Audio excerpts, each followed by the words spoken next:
संस्कृति के online platform पर फिर से आपका स्वागत है। पिछले वीडियो में मैंने बात की थी संविधान के बुनियादी ढांचे के सिद्धांत पर और हमने विस्तार से उस पर चर्चा की थी। उस दौरान मैंने आपको बताया था कि बुनियादी ढांचे के सिद्धांत की समझ विकसित करने के लिए उसकी एक पृष्ठभूमि की समझ होनी चाहिए और उसमें न्यायिक पुनर्विलोकन एक शब्दावली आई थी और उस पर हमने कुछ बातें की थी।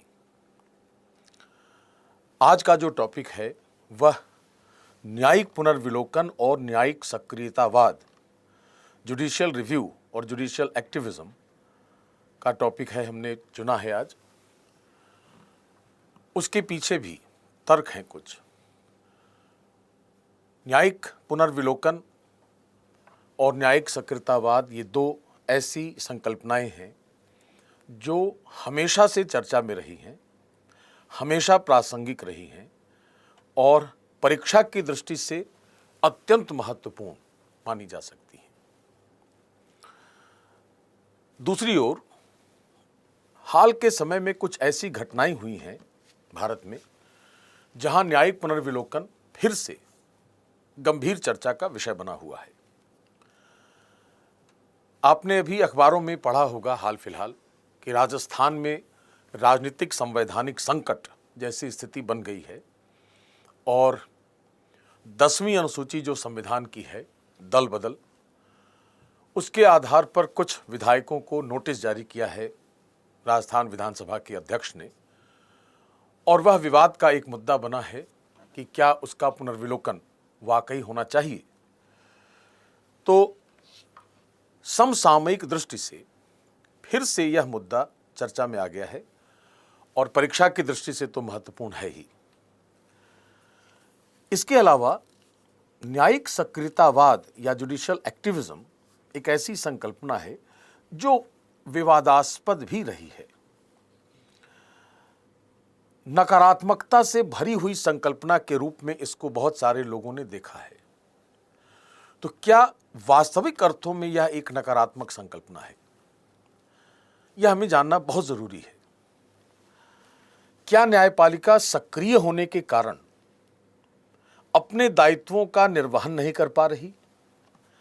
क्या कार्यपालिका और विधायिका अपने दायित्वों का निर्वहन नहीं कर पा रही? क्या इन्हीं कारणों से भारत में समस्याएं बनी हुई हैं? क्या लोकतंत्र के तीनों आधार स्तंभों में कोई ना कोई समस्या ऐसी उत्पन्न हो गई है कि हम आपस में तारतम्यता, आपस में समन्वय नहीं कर पा रहे? ऐसे बहुत सारे प्रश्न हैं जो हमारे दिमाग में उठते हैं, आते हैं, जिनका उत्तर हमारे पास अवश्य होना चाहिए। तभी हम उन संकल्पनाओं की समझ वास्तविक रूप में विकसित कर सकते हैं। कई बार लोगों ने यह कहा है, आलोचकों ने, कि न्यायपालिका जब सक्रिय होती है, एक्टिव होती है, तो वह संसद के तीसरे सदन के रूप में कार्य करने लगती है। ऐसा क्यों? कि संसद का कार्य विधि बनाना है, जिसके दो सदन हैं, राज्यसभा, लोकसभा। जब न्यायपालिका सक्रिय हो जा रही है तो अपने निर्णयों के माध्यम से, बाध्यकारी निर्णयों के माध्यम से यह प्रयास कर रही है कि सरकारें उसकी बात माने और वह एक नियम की तरह काम करे। ऐसी स्थिति में कुछ आलोचकों ने यह भी कहा कि न्यायपालिका तीसरे सदन के रूप में कार्य करना चाहती है। कुल मिलाकर सक्रियतावाद विवादास्पद संकल्पना है, लेकिन परीक्षा की दृष्टि से भी बहुत महत्वपूर्ण है और हमेशा चर्चा में रहने वाला विषय है। यही कारण है कि हमने यह टॉपिक आपके लिए चुना है कि आपकी समझ इस पर अच्छे से विकसित हो, ताकि आप इससे संबंधित जो प्रश्न पूछे जाएंगे या जो पूछे जाते रहे हैं उनकी प्रवृत्ति समझ में आए, ट्रेंड उसका क्या है और कितना महत्वपूर्ण है। यह प्रश्नों पर गौर करेंगे अगर, तो हमें समझ में आएगा। क्या हमें इसको नकारात्मकता के दृष्टिकोण के साथ देखना चाहिए या उसमें कहीं कोई सकारात्मक पक्ष भी है, इसकी भी समझ हमारे अंदर होनी चाहिए। यही रीज़न है मैंने इस टॉपिक को आपके लिए पिकअप किया है आज। उसमें आगे बढ़ने के पहले हमें यह समझने की जरूरत है कि हमें इस टॉपिक में करना क्या है। तो सबसे पहले हमें यह देखना है कि टॉपिक की पृष्ठभूमि क्या है। राजस्थान में राजनीतिक संवैधानिक संकट की स्थिति जो बनी हुई है, यह चर्चा का विषय है। इसने इस टॉपिक को चर्चा में लाया है। फिर से ध्यान हमें यह रखना है केवल कि हमें राजनीति पर बात नहीं करनी, हमें उसकी संवैधानिकता पर बात करनी है। यह हमेशा ध्यान रहेगा। राजनीति और संविधान में अंतर है।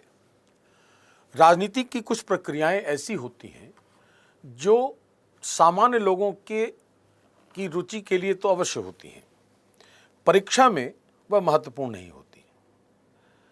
जहां हम सरकार की बात करते हैं और राजनीतिक दल की बात करते हैं, तो राजनीतिक दल जो सत्तारूढ़ है वह जब राजनीतिक दांवपेच करेगा उसकी स्थिति कुछ और होगी।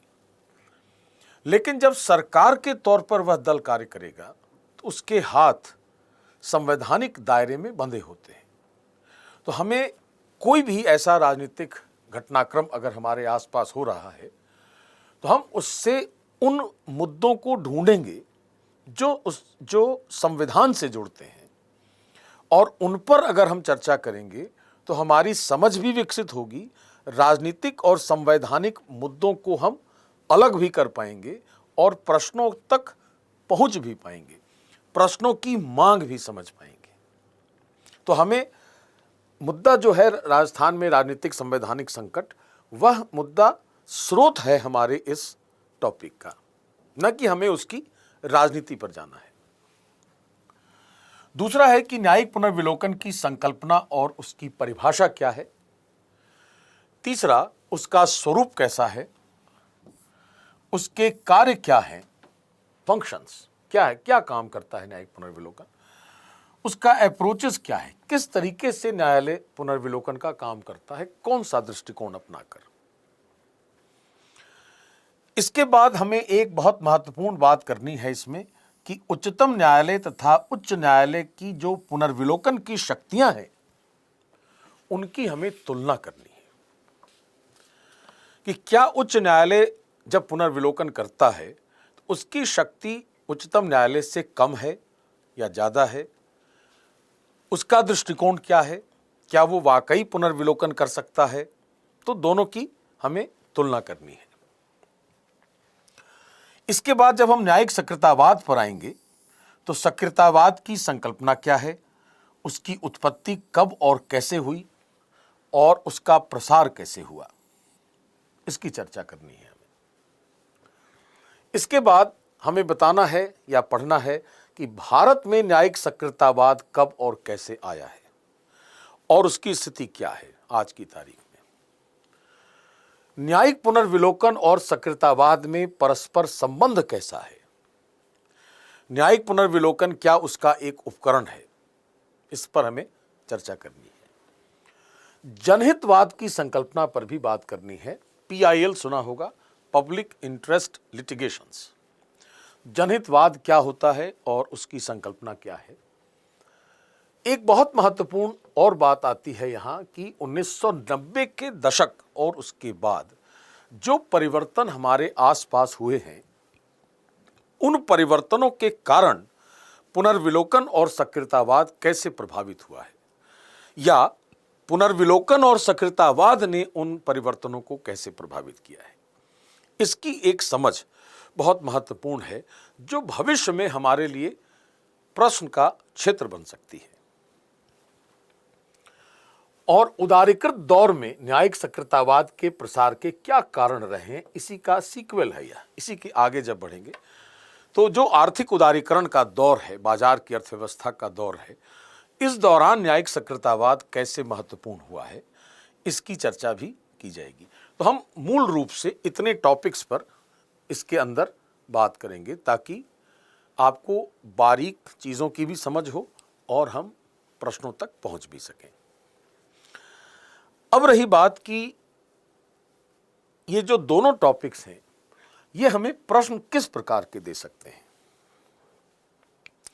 तो विशेषकर मुख्य परीक्षाओं की अगर बात की जाए तो सीधे सीधे शब्दावली भी पूछी जा सकती है और उस प्रक्रिया या उस संकल्पना से जो परिणाम निकलता है, पुनर्विलोकन या जो उसका परिणाम न्यायिक सकृतावाद का परिणाम है, उस परिणाम से भी प्रश्न पूछे जा सकते हैं और उससे संबंध जोड़कर हमसे वो प्रश्न पूछा जा सकता है कि अगर सकृतावाद हुआ है तो उसका कुछ ना कुछ परिणाम आया होगा, तो क्या वो परिणाम प्रासंगिक है, संवैधानिक है, तार्किक है? इस पर भी प्रश्न पूछा जा सकता है और सीधे सीधे कॉन्सेप्ट पर भी क्वेश्चन पूछा जा सकता है। उदाहरण के तौर पर अगर हम 2013 से लेकर 2019 तक की मुख्य परीक्षा पर गौर करें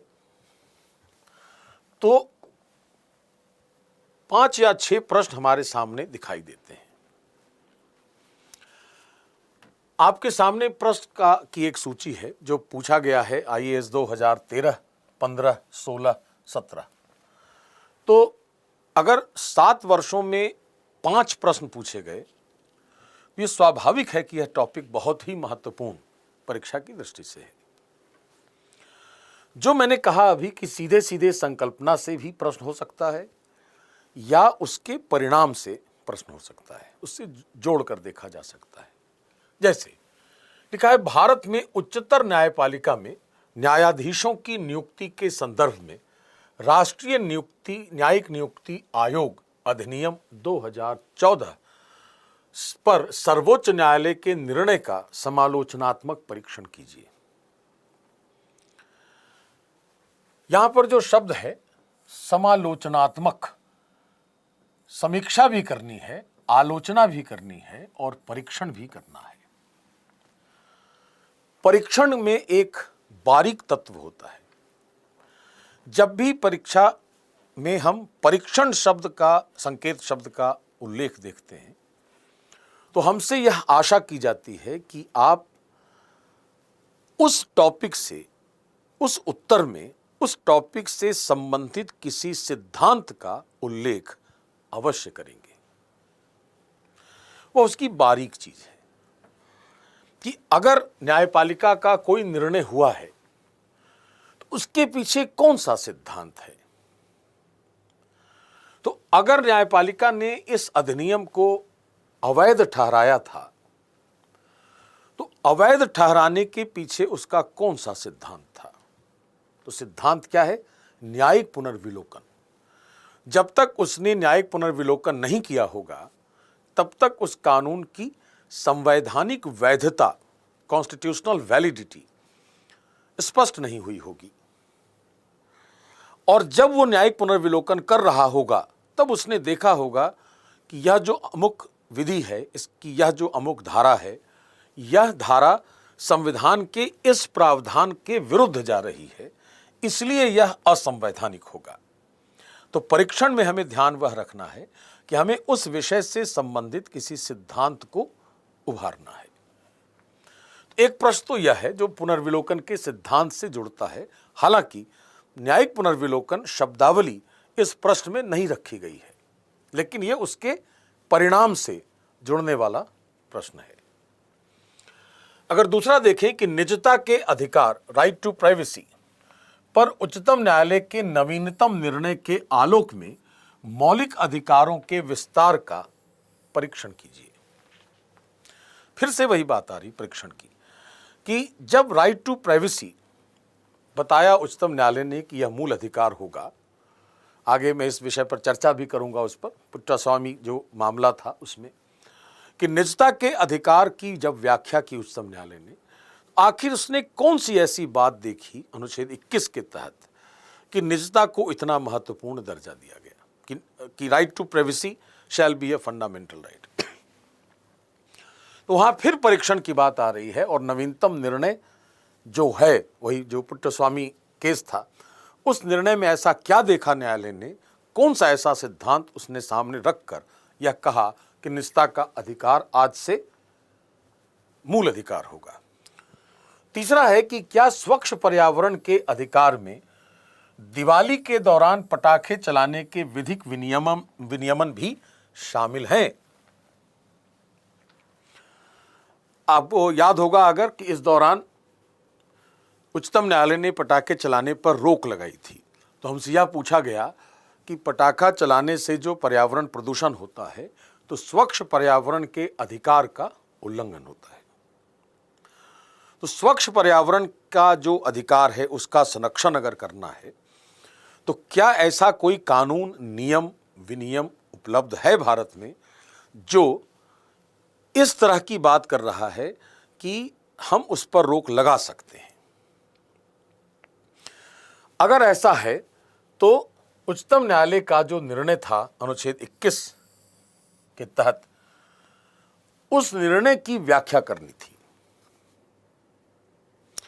आपकी जानकारी के लिए यहां बता देता हूं मैं कि अनुच्छेद 21 के अर्थ में जो प्राण शब्द है, उस प्राण शब्द की व्याख्या जब की थी उच्चतम न्यायालय ने, तो उसमें स्वच्छ पर्यावरण का अधिकार भी जोड़ा था। यह बात तो थी मेनका गांधी बनाम भारत संघ 1978 मामले में, लेकिन 90 के दशक में भी पर्यावरण को लेकर और अनुच्छेद 21 के साथ उसके संबंध को लेकर बहुत सारे निर्णय आए जो सक्रियतावाद के भी उदाहरण थे। उनकी भी चर्चा हम लोग इसमें करेंगे अपने टॉपिक में आज। इसके बाद एक प्रश्न है कि कुछ वर्षों से सांसदों की व्यक्तिगत भूमिका में कमी आई है, जिसके फलस्वरूप नीतिगत मामलों में स्वस्थ रचनात्मक बहस प्रायः देखने को नहीं मिलती। दल परिवर्तन विरोधी कानून जो भिन्न उद्देश्य से बनाया गया था को कहां तक इसके लिए उत्तरदायी माना जा सकता है? तो दल बदल का इशू अभी चर्चा में आया है, लेकिन यह पहले से भी बहुत महत्वपूर्ण रहा है। इसके अलावा भी कुछ प्रश्न आए हैं और भविष्य में भी ऐसे प्रश्न बनाए जा सकते हैं। एक और प्रश्न आया है कि आधारिक संरचना के सिद्धांत से प्रारंभ करते हुए न्यायपालिका ने यह सुनिश्चित करने के लिए कि भारत एक उन्नतिशील लोकतंत्र के रूप में विकसित करे, एक उच्चतः अग्रलक्षी प्रोएक्टिव भूमिका निभाई है। इस कथन के प्रकाश में लोकतंत्र के आदर्शों की प्राप्ति के लिए हाल के समय में न्यायिक सक्रियतावाद द्वारा निभाई गई भूमिका का मूल्यांकन कीजिए। तो यहां पर मूल्यांकन की जो बात है वह मूल्यांकन इसलिए हो रहा है, या मूल्यांकन में यह करना है कि आपको यह बताना है कि यह जो निर्णय हुआ या यह जो कार्य हुआ यह कितना समाज के लिए उपयोगी होगा, उसका मूल्य बताना है। मूल्यांकन है, मूल्य को आंकना है कि वह कितना लाभकारी सिद्ध हुआ समाज में। तो जहां पर मूल्यांकन शब्द का प्रयोग किया है परीक्षक ने, वहां पर हमें यह बताना है कि जो घटनाक्रम है, जो संकल्पना है, जो निर्णय है, जिसकी चर्चा हम कर रहे हैं, उसका मूल्य कैसा है और वह समाज के लिए कितना उपयोगी है। उसकी उपयोगिता अगर बता देंगे तो उसका मूल्य समझ में आ जाएगा और यह मूल्यांकन होगा। ऐसी कुछ बारीक चीज़ों पर ध्यान रखने की ज़रूरत होती है उत्तर लेखन के दौरान। यूपीएससी ने एक बहुत अच्छी बात अपने पाठ्यक्रम में लिखी है कि एक बात तो यह लिखी है कि प्रश्न ऐसे विषयों से, ऐसे टॉपिक से पूछे जाएंगे जो सिविल सेवा में करियर से प्रासंगिक हो।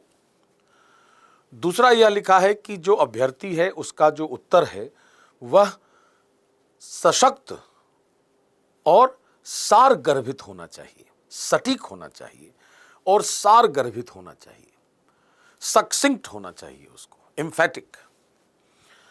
उसके अंदर कुछ बातें छुपी होनी चाहिए, सुपरफ्लुअस नहीं होना चाहिए, छिछला उत्तर नहीं होना चाहिए। छिछला उत्तर कब होता है?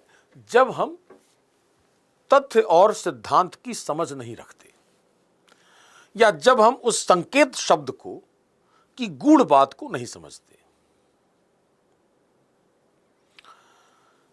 आपके लिए एक उदाहरण और दे रहा हूं मैं कि राइटिंग की जो क्षमता है वह क्षमता तब बढ़ती है जब हम संकेत शब्दों पर गौर करते हैं। एक विश्वविद्यालय है विश्व में बहुत चर्चित क्रिएटिव राइटिंग के लिए, university of Leicester. University of Leicester की खासियत क्या है सृजनात्मक लेखन में, कि किसी एक मुद्दे को वह सैकड़ों तरीकों से लिखने की क्षमता विकसित कराता है। एक ही उत्तर है कि न्यायिक सक्रियतावाद का परीक्षण करना हो, न्यायिक सक्रियतावाद का मूल्यांकन करना हो, न्यायिक सक्रियतावाद पर टिप्पणी करनी हो, न्यायिक सक्रियतावाद पर की समीक्षा करनी हो, उसका विश्लेषण करना हो, तो न्यायिक सक्रियतावाद तो संकल्पनात्मक रूप से वही रहेगा। अंतर कहाँ आएगा? उन संकेत शब्दों के प्रयोग पर। अगर परीक्षण है तो वह किस सिद्धांत पर आधारित है, अगर मूल्यांकन है तो उसकी उपयोगिता क्या है, अगर टिप्पणी है तो मेरी अपनी राय क्या है उस पर, मैं कैसे समझता हूँ, सिद्धांत जो कहता है वो अपनी जगह पर है, मेरी अपनी समझ कैसी है। समीक्षा अगर करनी है तो उसके अलग अलग आयामों की बात करनी है, उसके अंदर जो छुपी हुई बात है उसको उभार दें अगर, तो विश्लेषण हो गया। इस तरीके से हम अगर उसको संकेत शब्दों पर गौर करते हैं तो हम उसकी चीज़ों को बहुत आसानी से समझते हैं। तो हमें इन बातों पर भी गौर करने की आवश्यकता है। अब हम लोग पहले यह समझ लें कि यह जो टॉपिक है आज का, इसकी पृष्ठभूमि क्या है। सबसे पहले हमें यह समझना है कि राजस्थान में अभी हाल फिलहाल एक राजनीतिक संवैधानिक संकट उत्पन्न हो गया है। हमें इस पर विचार करने की जरूरत है कि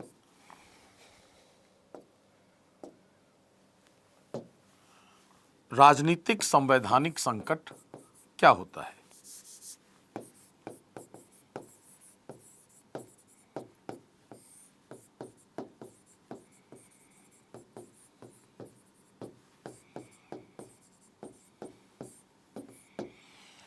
पॉलिटिको कॉन्स्टिट्यूशनल क्राइसिस, इसकी समझ अगर हमारे पास है तो हम राजस्थान के इस मुद्दे को समझकर फिर अपने उस टॉपिक न्यायिक पुनर्विलोकन और न्यायिक सक्रियतावाद की समझ विकसित कर सकते हैं।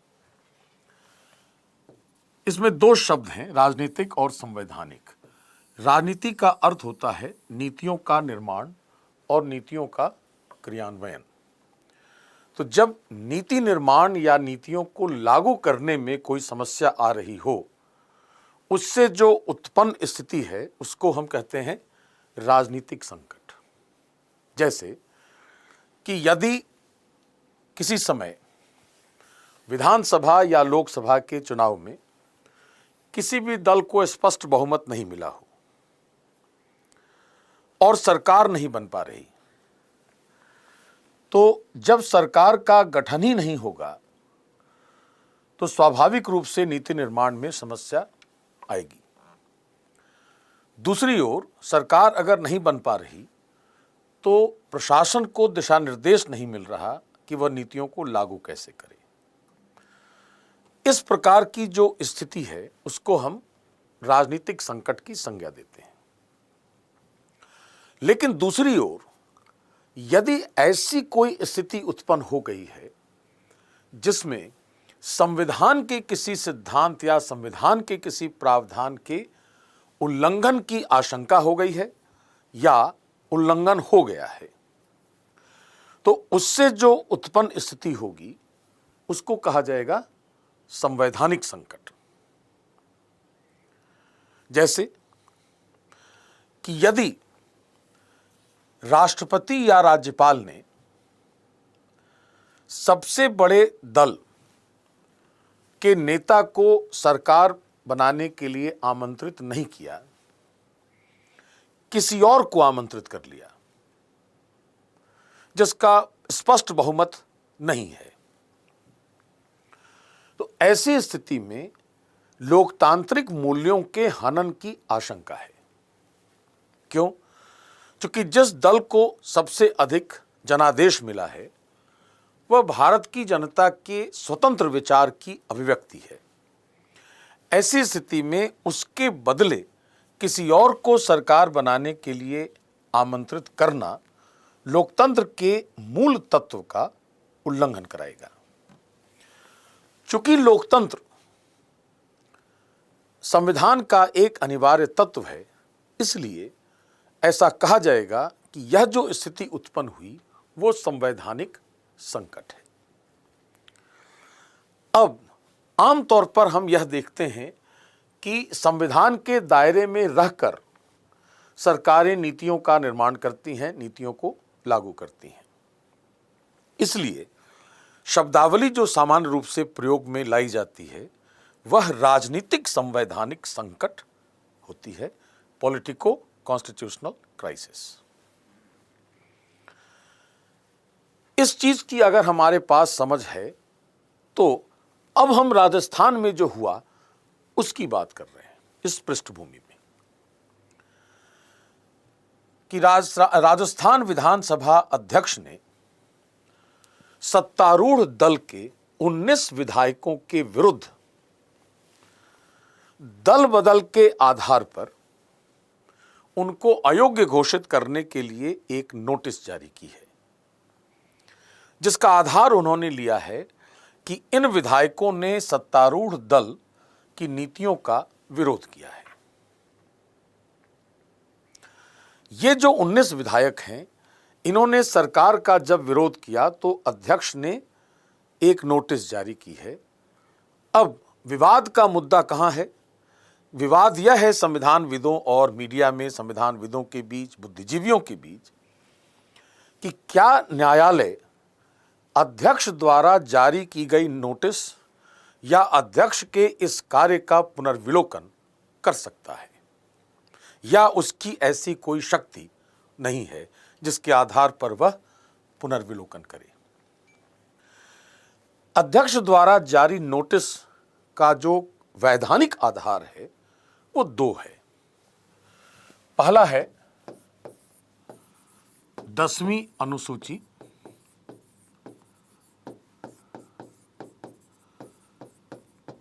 टेंथ शेड्यूल, जो 52वें संशोधन 1985 जिसको दल बदल कानून भी कहते हैं, उससे यह अनुसूची जोड़ी गई थी। इसके पैरा 2(1)(a) में यह उल्लेख है कि किसी सदस्य को दल बदल के आधार पर अयोग्य घोषित किया जा सकता है। तो एक आधार विधानसभा अध्यक्ष ने इसका लिया है 10वीं अनुसूची के पैरा 2(1)(a) का, और दूसरा आधार लिया है जो राजस्थान का ही एक कानून है, Rajasthan assembly members disqualification on the grounds of changing party rules 1989।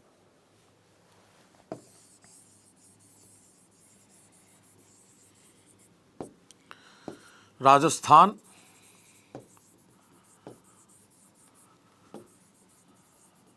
Assembly members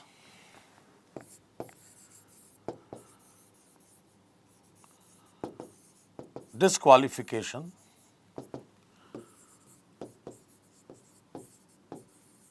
on the grounds of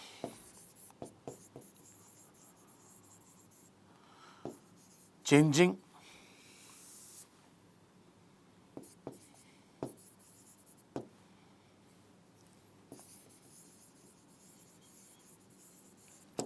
party rules 1989।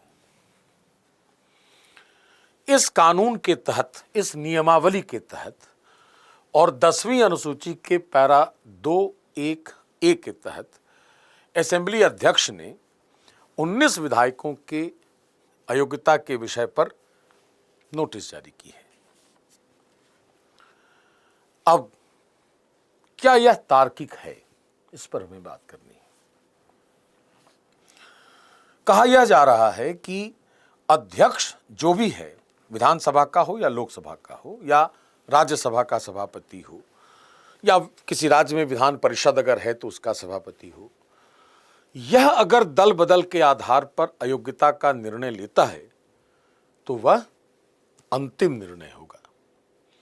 10वीं अनुसूची जो 52वें संशोधन 1985 से संविधान में जोड़ी गई है, उसके प्रावधान यह कह रहे हैं कि यदि अध्यक्ष या सभापति किसी सदस्य की अयोग्यता के विषय पर जो दल बदल के आधार पर है कोई निर्णय लेता है तो वह निर्णय उसका अंतिम होगा और ऐसे निर्णय के पुनर्विलोकन का अधिकार न्यायालय को नहीं होगा। यह लिखा गया था 10वीं अनुसूची के पैरा 7 में। लेकिन उच्चतम न्यायालय ने 1992 में एक मामले में यह कहा कि यह जो प्रावधान है यह संविधान का विरोध कर रहा है और यह असंवैधानिक है। वह जो मामला है वह है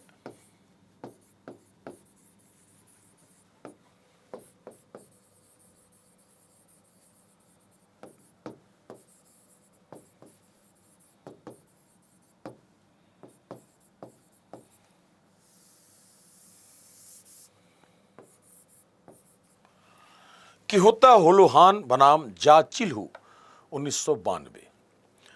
इसमें उच्चतम न्यायालय ने यह कहा कि जब अध्यक्ष या सभापति किसी सदस्य की अयोग्यता के विषय पर निर्णय लेता है तो अयोग्य होने के कारण वह सदस्य बर्खास्त हो जाएगा, टर्मिनेट हो जाएगा, डिसमिस हो जाएगा।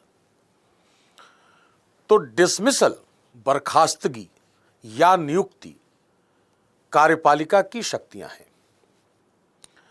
इसका अर्थ यह हुआ न्यायालय के अनुसार कि जब अध्यक्ष या सभापति किसी सदस्य की अयोग्यता के विषय पर निर्णय लेता है तो वह विधायिका के अधिकारी की भूमिका में नहीं होता, वह कार्यपालिका की अधिकारी की भूमिका में होता है और कार्यपालिका के प्रत्येक कार्य का पुनर्विलोकन किया जा सकता है। इसलिए अध्यक्ष या सभापति द्वारा लिए गए निर्णय का पुनर्विलोकन अवश्य हो सकता है। एक बात तो यह है। दूसरा एक मामला आया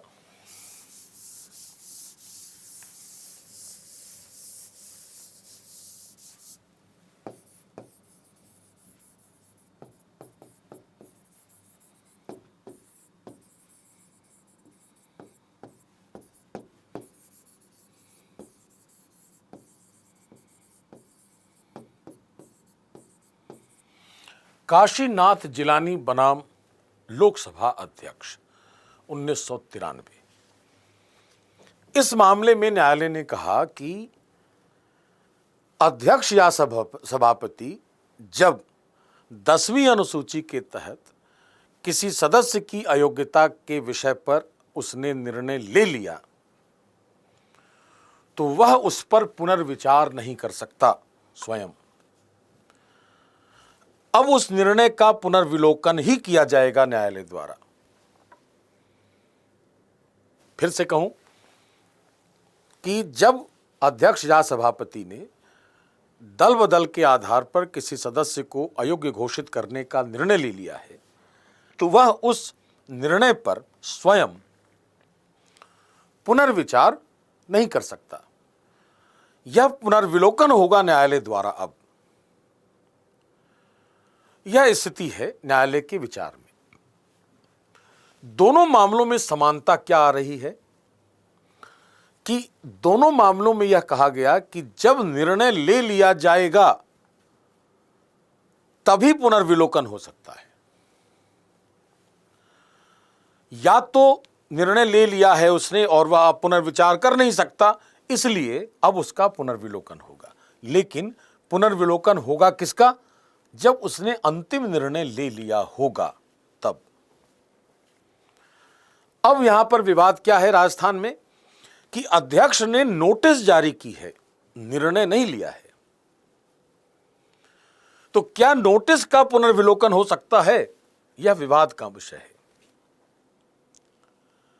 अगर नोटिस का पुनर्विलोकन होगा तो किस मंशा से नोटिस जारी की गई है वह मंशा देखी जाएगी। मंशा हमारे कानून की भाषा में सबसे महत्वपूर्ण अवयव है।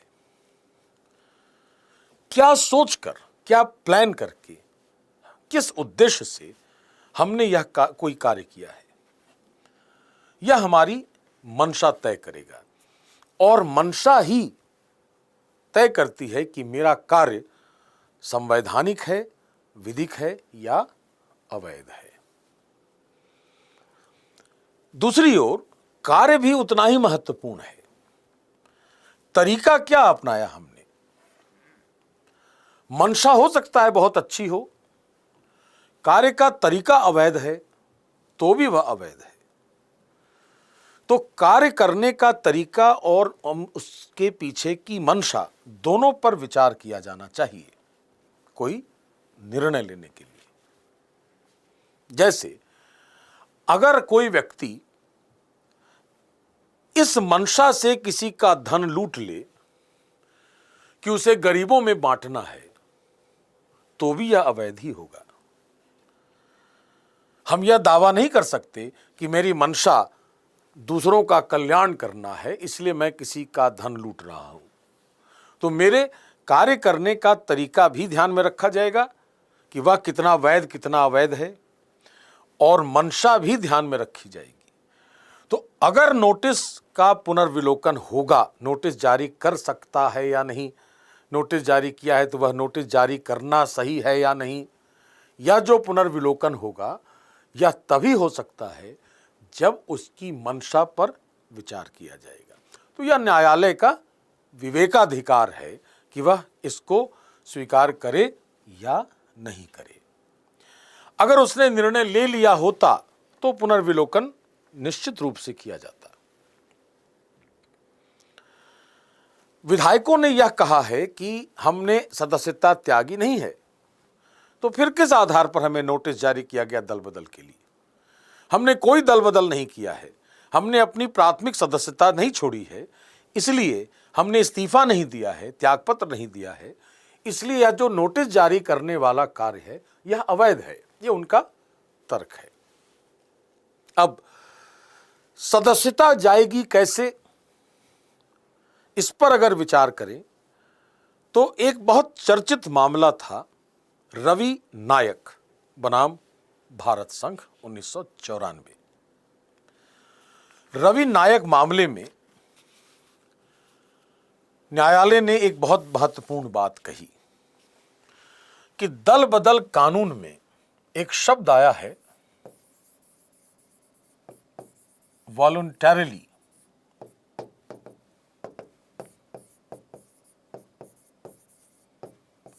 स्वेच्छा से। इस शब्द की व्याख्या की न्यायालय ने उस मामले में, और यह कहा कि कोई अनिवार्यता नहीं है कि सदस्यता छोड़ने के लिए किसी सदस्य को त्यागपत्र ही देना होगा। उसके आचरण से भी यह मान लिया जा सकता है कि वह उस दल का सदस्य नहीं रहा या नहीं रहना चाहता,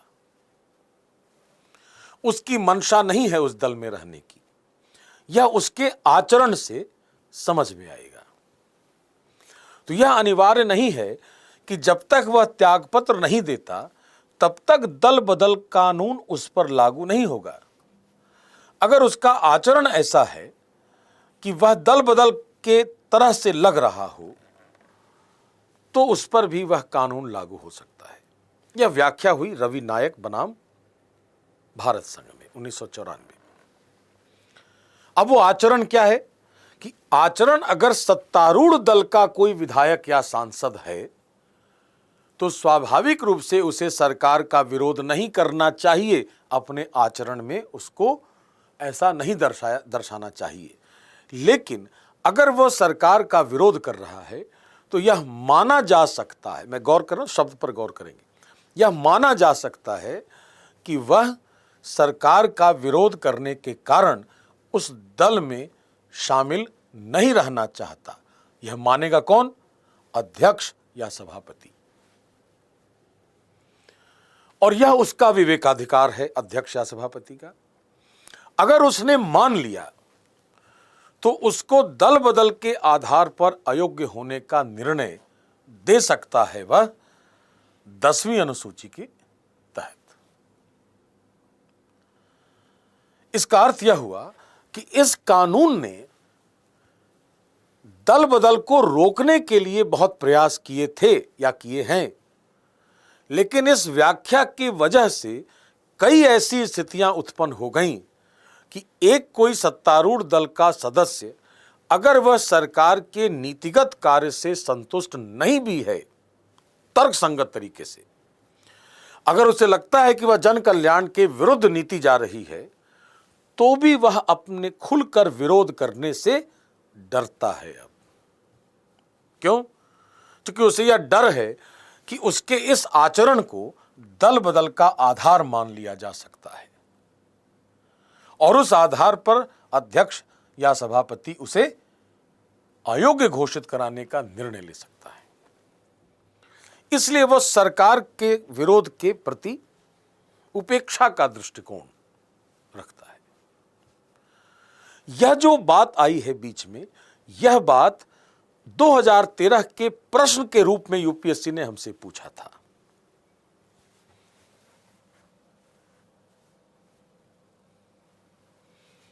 प्रश्न क्या था? 5वें प्रश्न पर गौर कीजिए कि कुछ वर्षों से सांसदों की व्यक्तिगत भूमिका में कमी आई है, जिसके फलस्वरूप नीतिगत मामलों में स्वस्थ रचनात्मक बहस प्रायः देखने को नहीं मिलती। क्यों नहीं मिलती? रचनात्मक बहस क्या है कि अगर मैं सत्तारूढ़ दल का सदस्य हूं तो मैं जनप्रतिनिधि भी हूं, और अगर मुझे ऐसा लगता है कि सरकार की नीतियां जनता के विरोध में जा रही हैं तो मुझे बहस करनी चाहिए, सरकार से पूछना चाहिए, सरकार से का विरोध करने की आवश्यकता पड़े तो विरोध भी करना चाहिए। यह रचनात्मकता है। लेकिन ऐसी व्यक्तिगत भूमिका घट गई है और रचनात्मक बहस कम हो गई है। क्यों?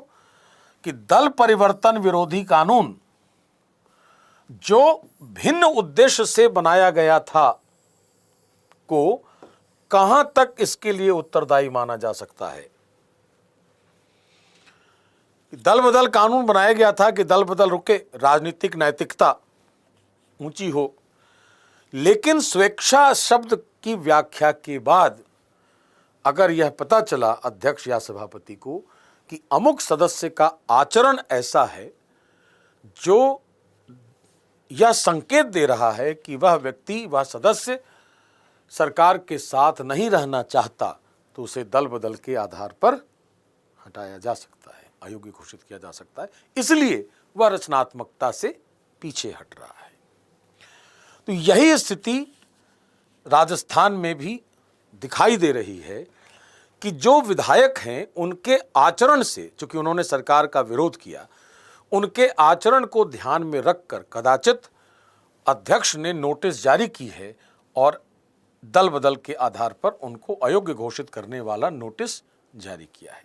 अब देखना यह है कि क्या न्यायालय उस नोटिस का जारी करने की मंशा के आधार पर उसका पुनर्विलोकन करता है या नहीं, यह न्यायालय का विवेकाधिकार है।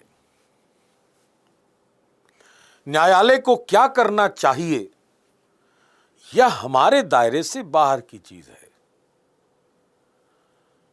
इफ एनीथिंग इज सब जुडिस, कोई भी मामला जब न्यायालय में लंबित है तो कानून की भाषा में हमें उस पर चर्चा करके अपना निर्णय देने का अधिकार नहीं है। हम चर्चा कर सकते हैं, अपना निर्णय नहीं दे सकते कि न्यायालय को यह करना चाहिए। यह न्यायालय का विवेकाधिकार है। आज के दौर में हमारी यह शायद एक आदत बनी है हाल फिलहाल कि हम तत्काल अपना कोई निर्णय सुना देते हैं कि ऐसा ऐसा हुआ है, इसलिए न्यायालय को यही करना चाहिए या न्यायालय को यह नहीं करना चाहिए।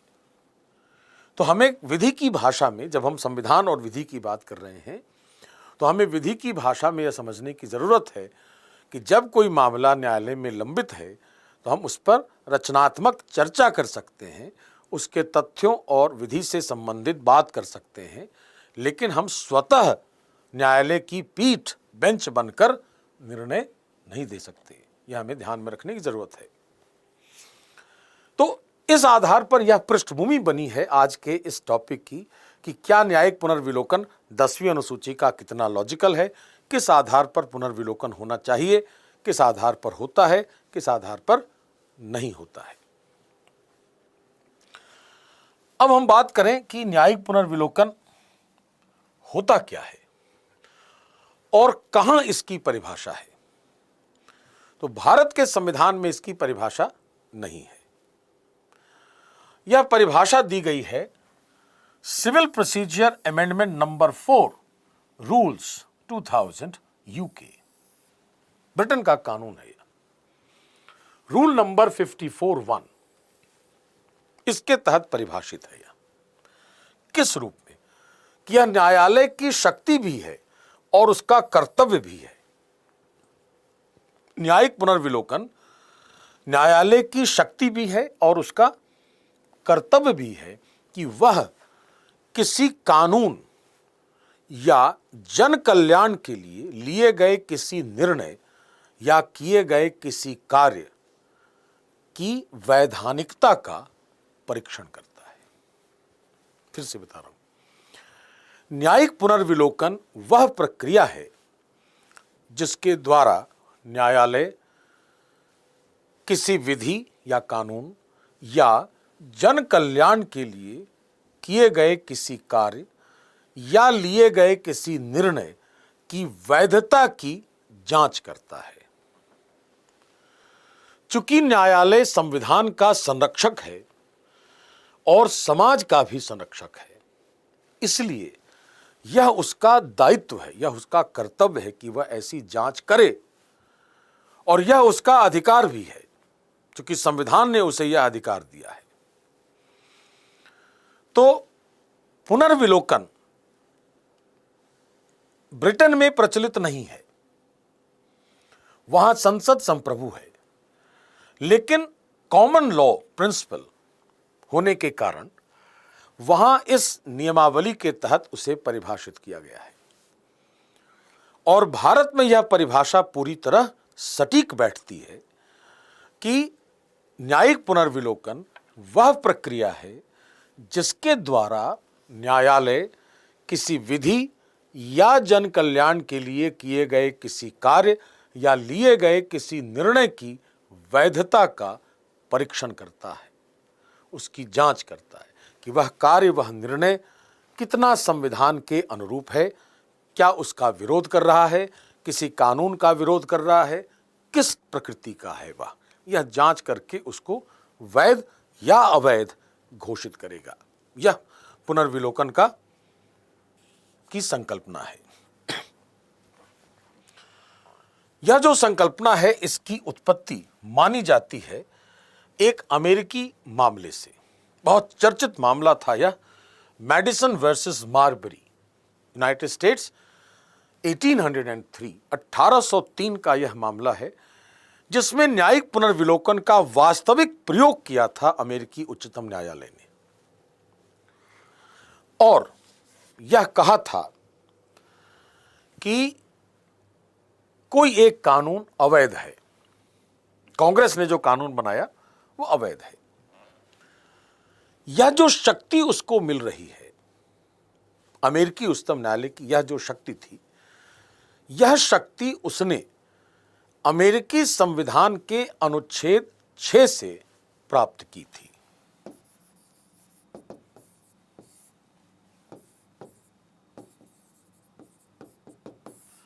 Article 6 of the US constitution.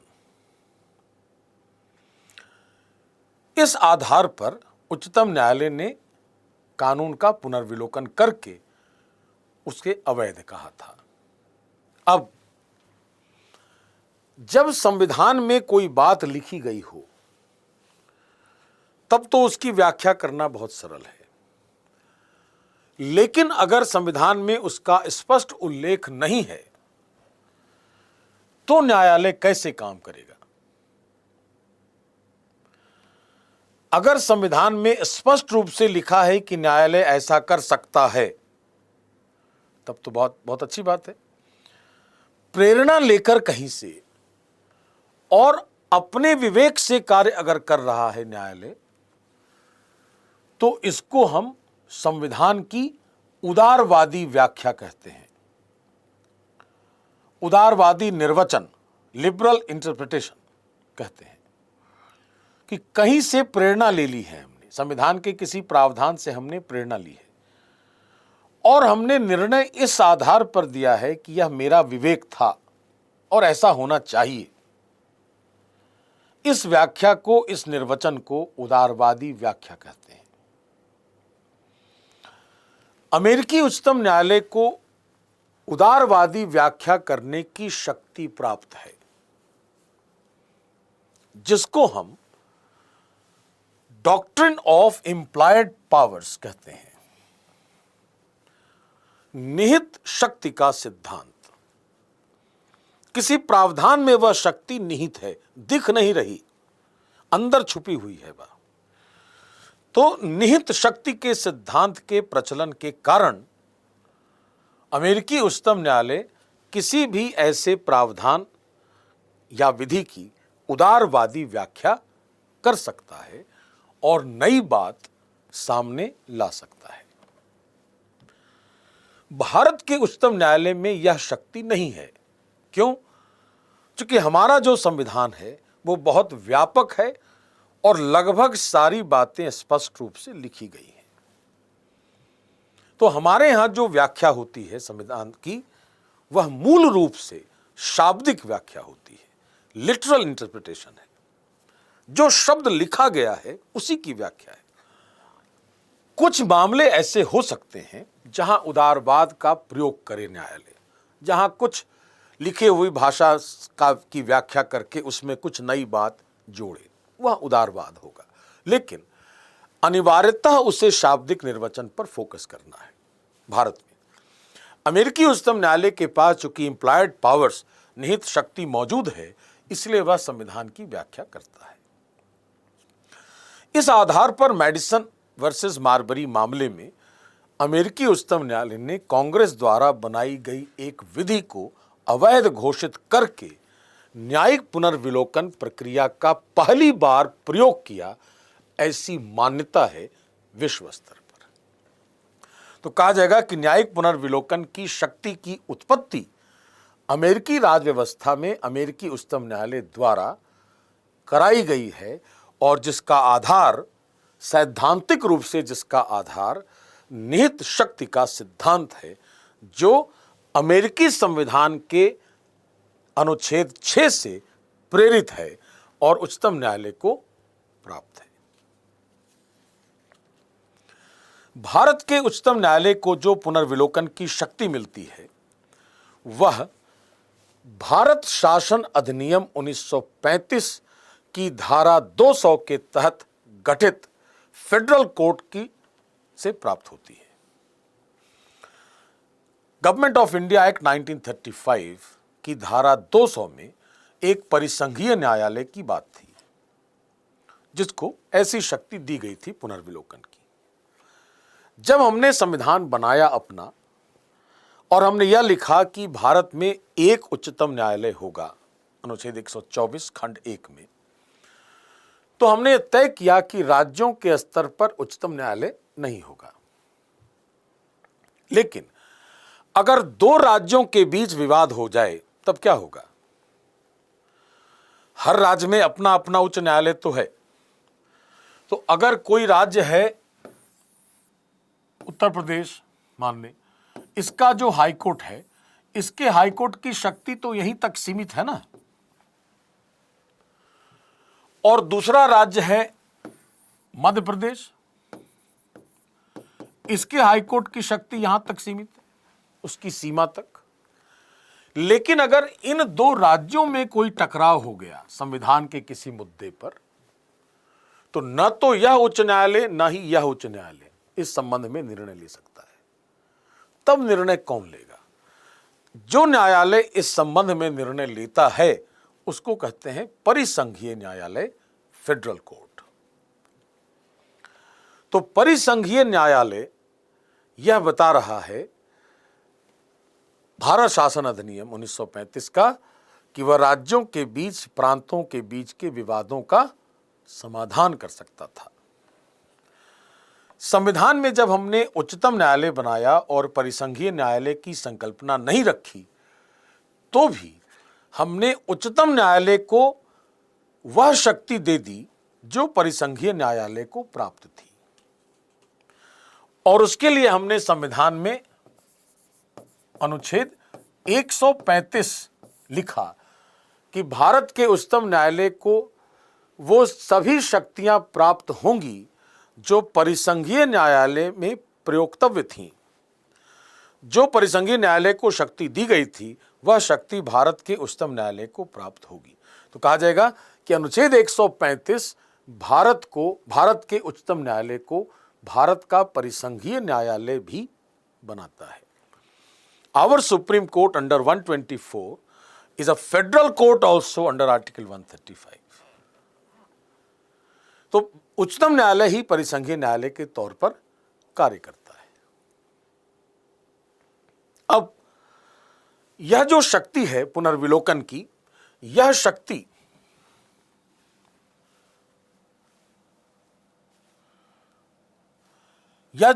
है, यह शक्ति उच्चतम और उच्च न्यायालय दोनों को प्राप्त है। उच्चतम न्यायालय को कहां? सुप्रीम कोर्ट को कहां? अनुच्छेद 13, अनुच्छेद 32, अनुच्छेद 136 और अनुच्छेद 137। और हाई कोर्ट को कहां? अनुच्छेद 13, 226, 227। आगे बताता हूं क्या है ये दोनों प्राप्त हैं दोनों न्यायालयों को।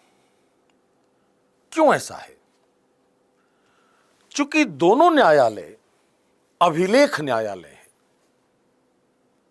Court of record.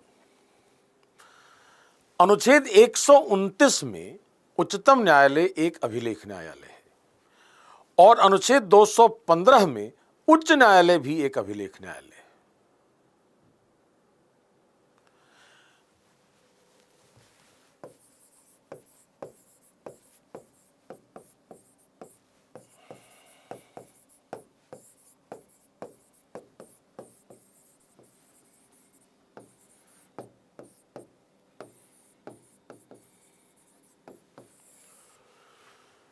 अभी मैंने कहा कि उच्चतम और उच्च न्यायालय दोनों को कई अनुच्छेदों में ऐसे प्रावधान हैं जिनके आधार पर वह न्यायिक पुनर्विलोकन करते हैं।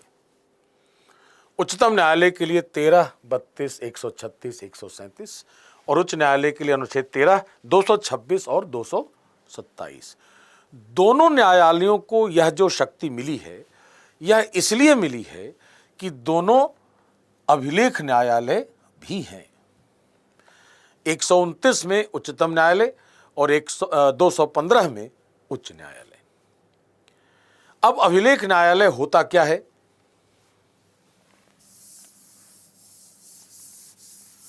अभिलेख न्यायालय के दो अनिवार्य तत्व होते हैं। पहला कि उसके निर्णय को भविष्य में संदर्भित करने के लिए सुरक्षित रखा जाएगा। The decisions shall be preserved for future references. भविष्य में उस निर्णय का संदर्भ देना है तो उस निर्णय को सुरक्षित रखा जाएगा। यह पहला तत्व है उसका। निर्णयों को भविष्य में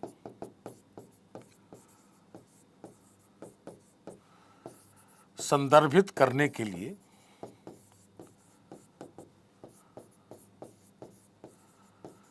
सुरक्षित रखने का प्रावधान है। यह पहला तत्व है। और दूसरा है कि अवमान के लिए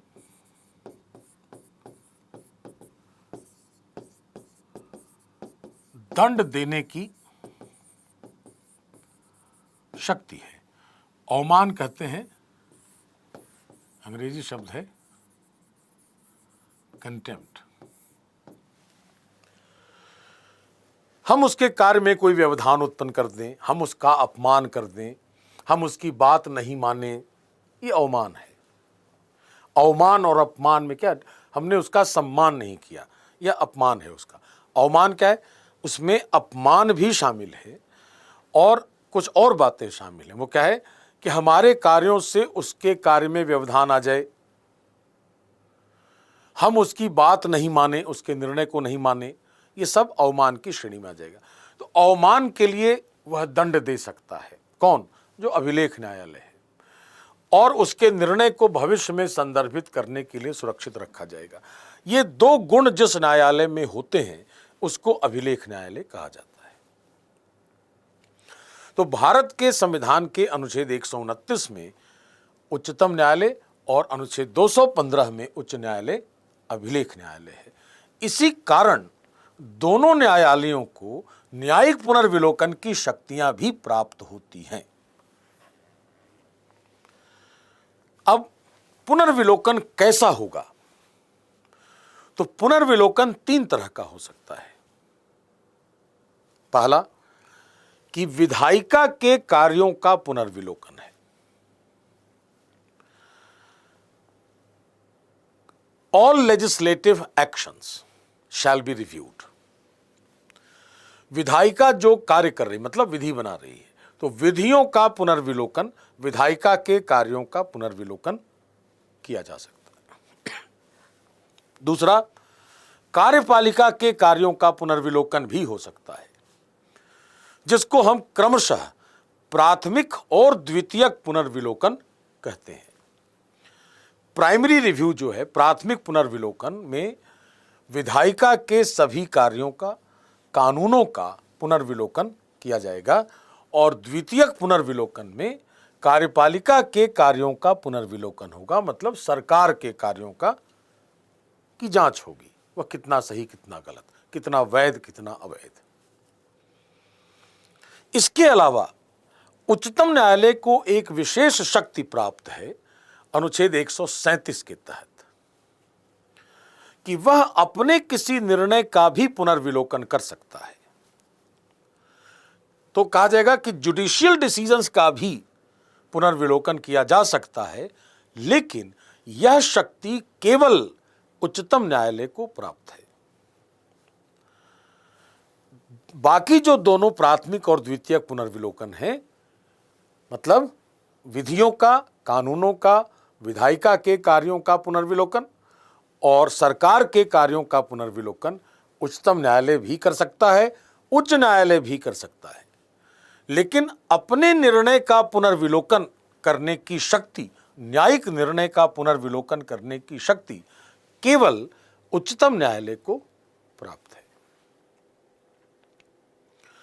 अब यहां मैं एक बहुत बारीक चीज बता रहा हूं आपको। अगर हमसे यह पूछा जाए कि क्या उच्च न्यायालय अपने किसी निर्णय का पुनर्विलोकन कर सकता है, तो स्पष्ट रूप से हमसे उत्तर मिलेगा हमारा नहीं। हम में से बहुत लोग, आप में से जानता होगा कि high court can not review its own decisions. हम भी जानते हैं, उच्चतम न्यायालय ने भी कहा है कि उच्च न्यायालय को ऐसी कोई शक्ति स्पष्ट रूप से प्राप्त नहीं है कि वह अपने किसी निर्णय का पुनर्विलोकन करे। लेकिन 2 अपवाद हैं इसके। एक केस है एमएम थॉमस बनाम केरल राज्य, वर्ष 2000। एमएम थॉमस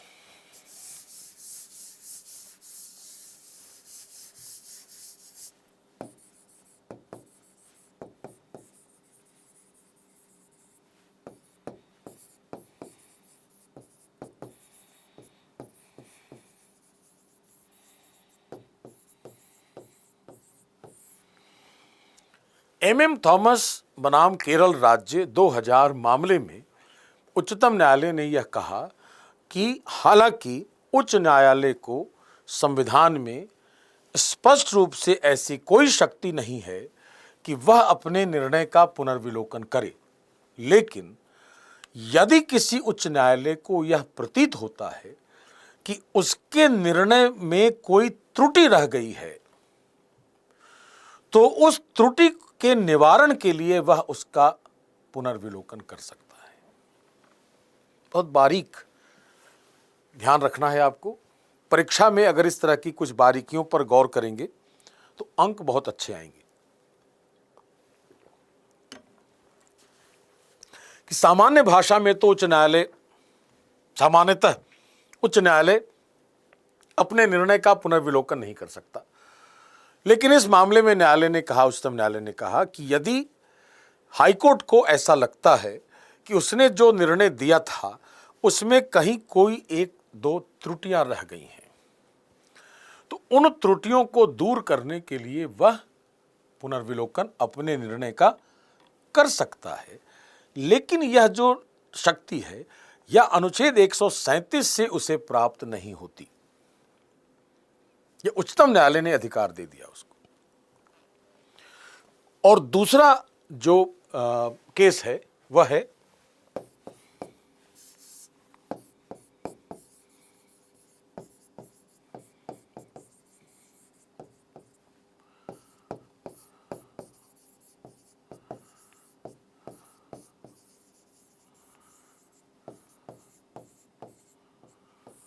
हमजा हाजी बनाम केरल राज्य वर्ष 2006। इस मामले में उच्चतम न्यायालय ने कहा कि कोई भी हाईकोर्ट अपने निर्णय का पुनर्विलोकन तब कर सकता है जब उसे यह पता चले कि जो निर्णय उसने दिया था वो फ्रॉड करके, धोखाधड़ी से निर्णय कराया गया था।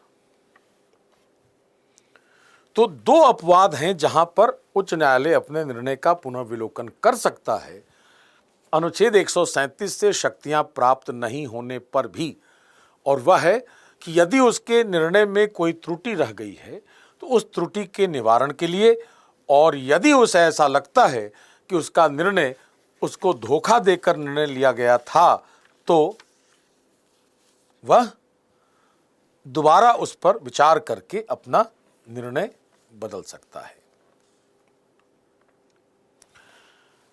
अब यहां बात यह आ रही है कि जब निर्णय न्यायालय ले या उच्च न्यायालय ले या उच्चतम न्यायालय, बाकी जो विधायिका और कार्यपालिका के कार्यों का पुनर्विलोकन है उसका आधार क्या होगा? आधार यह होगा कि अगर हम प्राथमिक पुनर्विलोकन की बात करें, प्राइमरी रिव्यू की, तो प्राथमिक पुनर्विलोकन में होगा क्या? विधायिका के कार्यों का, विधियों का, कानूनों का पुनर्विलोकन। उसमें न्यायालय क्या देखेगा कि वह संविधान के अनुरूप है या नहीं। अनुच्छेद 13 क्या कहता है कि राज्य ऐसी कोई विधि नहीं बनाएगा जो अधिकारों को छीनती हो या उनका अल्पीकरण करती हो, और अगर ऐसी कोई विधि बना दी गई है तो वह जहां तक अधिकारों से असंगत है वहां तक वह शून्य हो जाएगी। तो न्यायालय यह देखेगा कि संविधान के प्रावधानों के अनुरूप वह विधि है या वह कार्य है या नहीं। यह उच्च न्यायालय भी देखेगा, उच्चतम न्यायालय भी देखेगा। तो संवैधानिकता का जो पक्ष है वह महत्वपूर्ण है कानूनों के पुनर्विलोकन में। लेकिन जब कार्यपालिका के कार्यों का, सरकार के कार्यों का पुनर्विलोकन होता है तो वह एक ही आधार है जिस पर पुनर्विलोकन होगा, और वह आधार है समानता। समानता बरती गई है या नहीं यह देखा जाएगा। अगर समानता सुनिश्चित हुई है कार्यपालिका के कार्यों से तो वह कार्य सही है, नहीं हुई है गलत है। बहुत स्ट्रेट फॉरवर्ड। समानता का सिद्धांत कार्यपालिका या सरकार के कार्यों के पुनर्विलोकन का मूल आधार है, जबकि संवैधानिकता संसद या विधायिका के कार्यों के पुनर्विलोकन का मूल आधार है। अगर हमसे प्रश्न पूछा जाए, मान लिया प्रारंभिक परीक्षा में, कि जब न्यायालय किसी कानून का पुनर्विलोकन करता है तो किस सिद्धांत पर आधारित होता है वह, तो सिद्धांत हो गया या तो संवैधानिकता कह लें या संवैधानिक वैधता कह लें, कॉन्स्टिट्यूशनल वैलिडिटी। उसी तरीके से अगर यह पूछा जाए कि कार्यपालिका या सरकार के कार्यों के पुनर्विलोकन का मूल आधार क्या है, तो कहा जाएगा समानता का सिद्धांत है। उसके बाद हम अगला देखेंगे कि वैध था या नहीं था। अगर समानता नहीं है तो स्वाभाविक रूप से उसकी वैधता संदिग्ध होगी। प्रक्रिया हमने कौन सी अपनाई है काम करने के लिए, वह प्रक्रिया कितनी तर्कसंगत है, क्या उस प्रक्रिया में कोई विभेद किया गया है। कि हम एक कार्य कर रहे हैं, सरकार एक कार्य कर रही है, मान लिया सड़क निर्माण करा रही है सरकार, और यह कहे कि अनुसूचित जाति वर्ग के लोग इसमें काम नहीं करेंगे, तो यह जाति के आधार पर विभेद हो गया। तो क्या प्रक्रिया में कोई विभेद हुआ है, क्या कानून के प्रावधानों का उल्लंघन हुआ है जिसकी वजह से विभेद हो रहा है। तो विभेद नहीं हो, यही सबसे महत्वपूर्ण है, और विभेद नहीं होगा अगर, तभी समानता होगी। तो विधायिका के कार्यों का पुनर्विलोकन संवैधानिक वैधता पर होगा और कार्यपालिका के कार्यों का पुनर्विलोकन समानता पर होगा। यह तो न्यायिक पुनर्विलोकन का सिद्धांत है या न्यायिक पुनर्विलोकन है। अब हम आगे बढ़ते हैं न्यायिक सक्रियतावाद पर। न्यायिक सक्रियतावाद में जुडिशियल एक्टिविज्म, इसमें एक नाम लिखा है मैंने, आर्थर सेलिसिंगर जूनियर। आर्थर सेलिसिंगर जूनियर ने 1947 में एक आलेख लिखा जिसमें शब्दावली यूज की गई जुडिशियल एक्टिविज्म।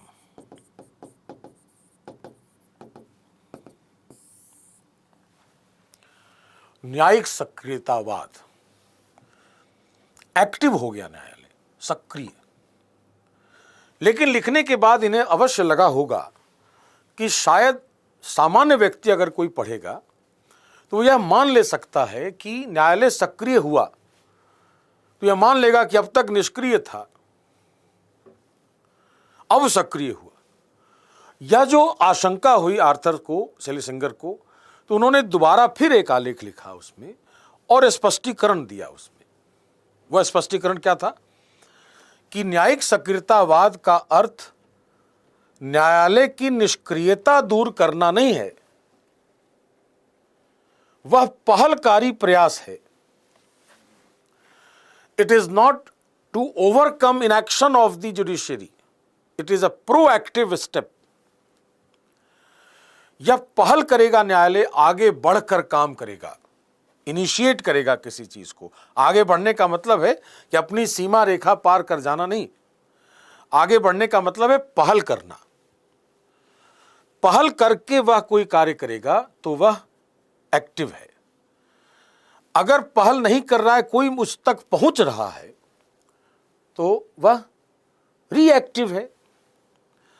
मैंने याचिका दायर की, तब न्यायालय ने निर्णय लिया, तो न्यायालय ने रिएक्शन दिया अपना मेरी याचिका पर, और न्यायालय स्वतः संज्ञान लेकर अगर कोई काम कर दे तो वह पहलकारी हो गया। तो आर्थर सेलिसिंगर जूनियर ने जुडिशियल एक्टिविज्म को यह कहा कि यह न्यायपालिका की निष्क्रियता दूर करने वाली संकल्पना नहीं है, बल्कि यह न्यायालय द्वारा किया गया पहलकारी प्रयास है जिसमें न्यायालय स्वतः संज्ञान लेकर भी कार्य कर सकता है। इस आधार पर जुडिशियल एक्टिविज्म की उत्पत्ति हुई और यह आलेख तब लिखा गया था जब उच्चतम न्यायालय, अमेरिका के उच्चतम न्यायालय ने एक मामले में कांग्रेस द्वारा बनाई गई एक विधि को स्वतः संज्ञान लेकर अवैध घोषित कर दिया था। इसी पृष्ठभूमि में आर्थर ने अपने इस आलेख में जुडिशियल एक्टिविज्म शब्दावली का प्रयोग किया। दो केस माने जाते हैं, सबसे महत्वपूर्ण केस है यह Oliver brown versus board of education Topeka. Topeka एक स्थान है यूएस में। इस मामले में किसी कानून को अवैध ठहराकर कार्य करना, यही उसका पहला प्रयोग माना जाता है वास्तविक रूप में।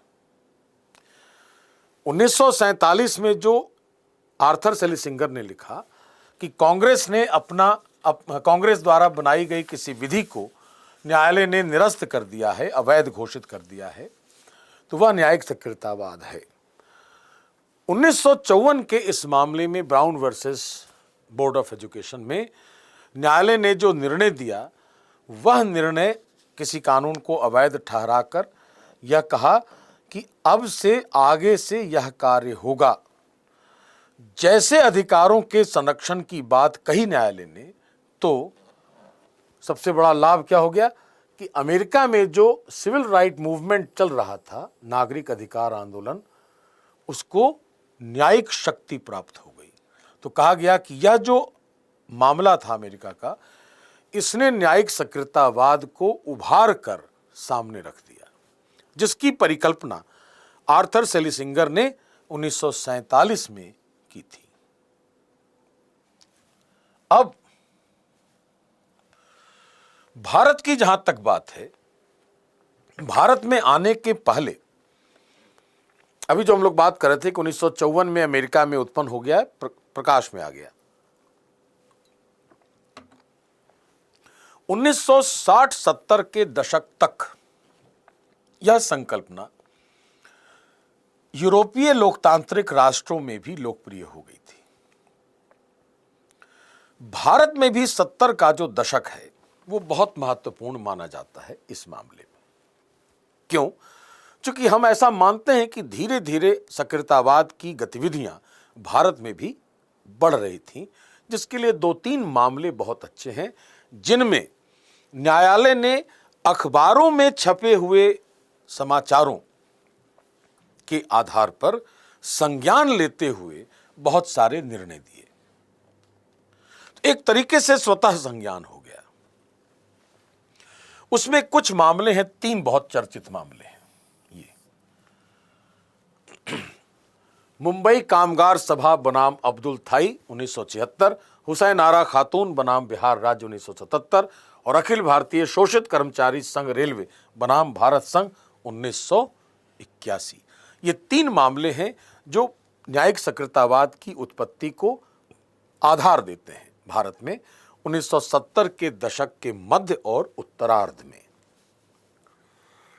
लेकिन एसपी गुप्ता बनाम भारत संघ 1981, यह मामला जब आया तब इसको कहा जाता है कि भारत में न्यायिक सक्रियतावाद का मूल आधार है यह। क्यों? क्योंकि इसी मामले में जनहितवाद को आधिकारिक रूप से स्वीकार किया गया। लोकहितवाद, पब्लिक इंटरेस्ट लिटिगेशंस, कि जन कल्याण के लिए, जनहित के लिए कोई व्यक्ति याचिका दायर कर सकता है।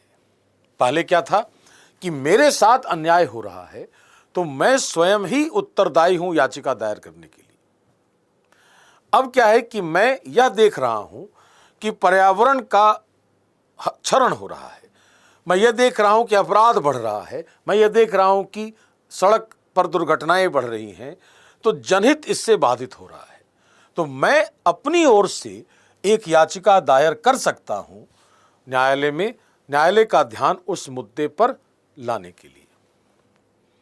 यह जो जनहितवाद है, इस जनहितवाद या जनहित याचिका को आधिकारिक रूप से मान्यता दे दी उच्चतम न्यायालय ने एसपी गुप्ता बनाम भारत संघ 1981 मामले में।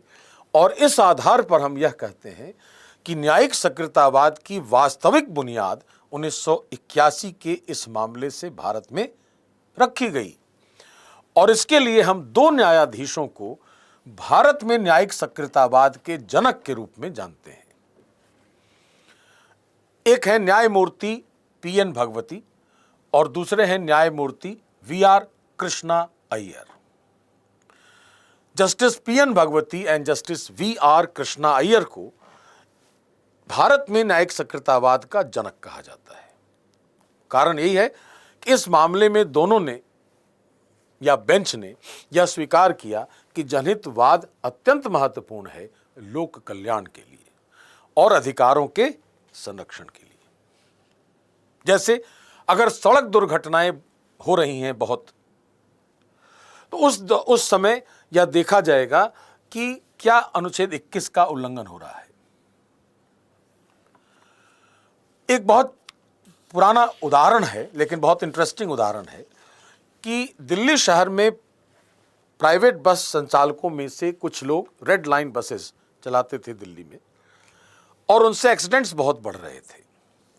तो दिल्ली हाई कोर्ट ने अपने एक निर्णय में, जो सक्रियतावाद का उदाहरण था, अपने एक निर्णय में उस पर रोक लगा दी और यह कहा कि रेड लाइन बसेस नहीं चलेंगी। लोगों ने आलोचना की कि हाई कोर्ट ने यह कार्य क्यों किया। यह कार्य देखना सरकार का काम है, तो यह सरकार के कार्य में हस्तक्षेप है। अब इसको इस रूप में भी देख सकते हैं कि सरकार का कार्य है बसों को चलाने की अनुमति देना, दैट्स फाइन, लेकिन अगर एक्सीडेंट हो रहा है बहुत ज्यादा तो लोगों में एक भय व्याप्त है कि अगर मैं सड़क पर निकल रहा हूं, घर से बाहर निकल रहा हूं, सड़क पर हूं और रेड लाइन बस मुझे दिख रही है, तो मुझे एक आतंक है, भय है कि मैं भी उस एक्सीडेंट का शिकार हो जा सकता हूं। इस भय से अनुच्छेद 21 का उल्लंघन हो रहा है। यह हाईकोर्ट ने कहा कि जो दैहिक स्वतंत्रता और प्राण का अधिकार है अनुच्छेद 21 में, वह भय के कारण प्रभावित हो रहा है और अनुच्छेद 21 बुनियादी मानवाधिकार है, इसलिए उसकी रक्षा की जानी चाहिए। इस आधार पर न्यायालय ने उसको प्रतिबंधित किया। तो ध्यान यह रखना है कि सक्रियतावाद में जब जनहित याचिकाएं दायर की जाती हैं, जब लोगों के अधिकतम कल्याण की बात होती है, तो उसमें किसी एक व्यक्ति के अधिकार का उल्लंघन हो सकता है, सरकार के कार्यों पर नियंत्रण लगाया जा सकता है, लेकिन इसे किसी भी स्थिति में हस्तक्षेप की संज्ञा नहीं दी जानी चाहिए।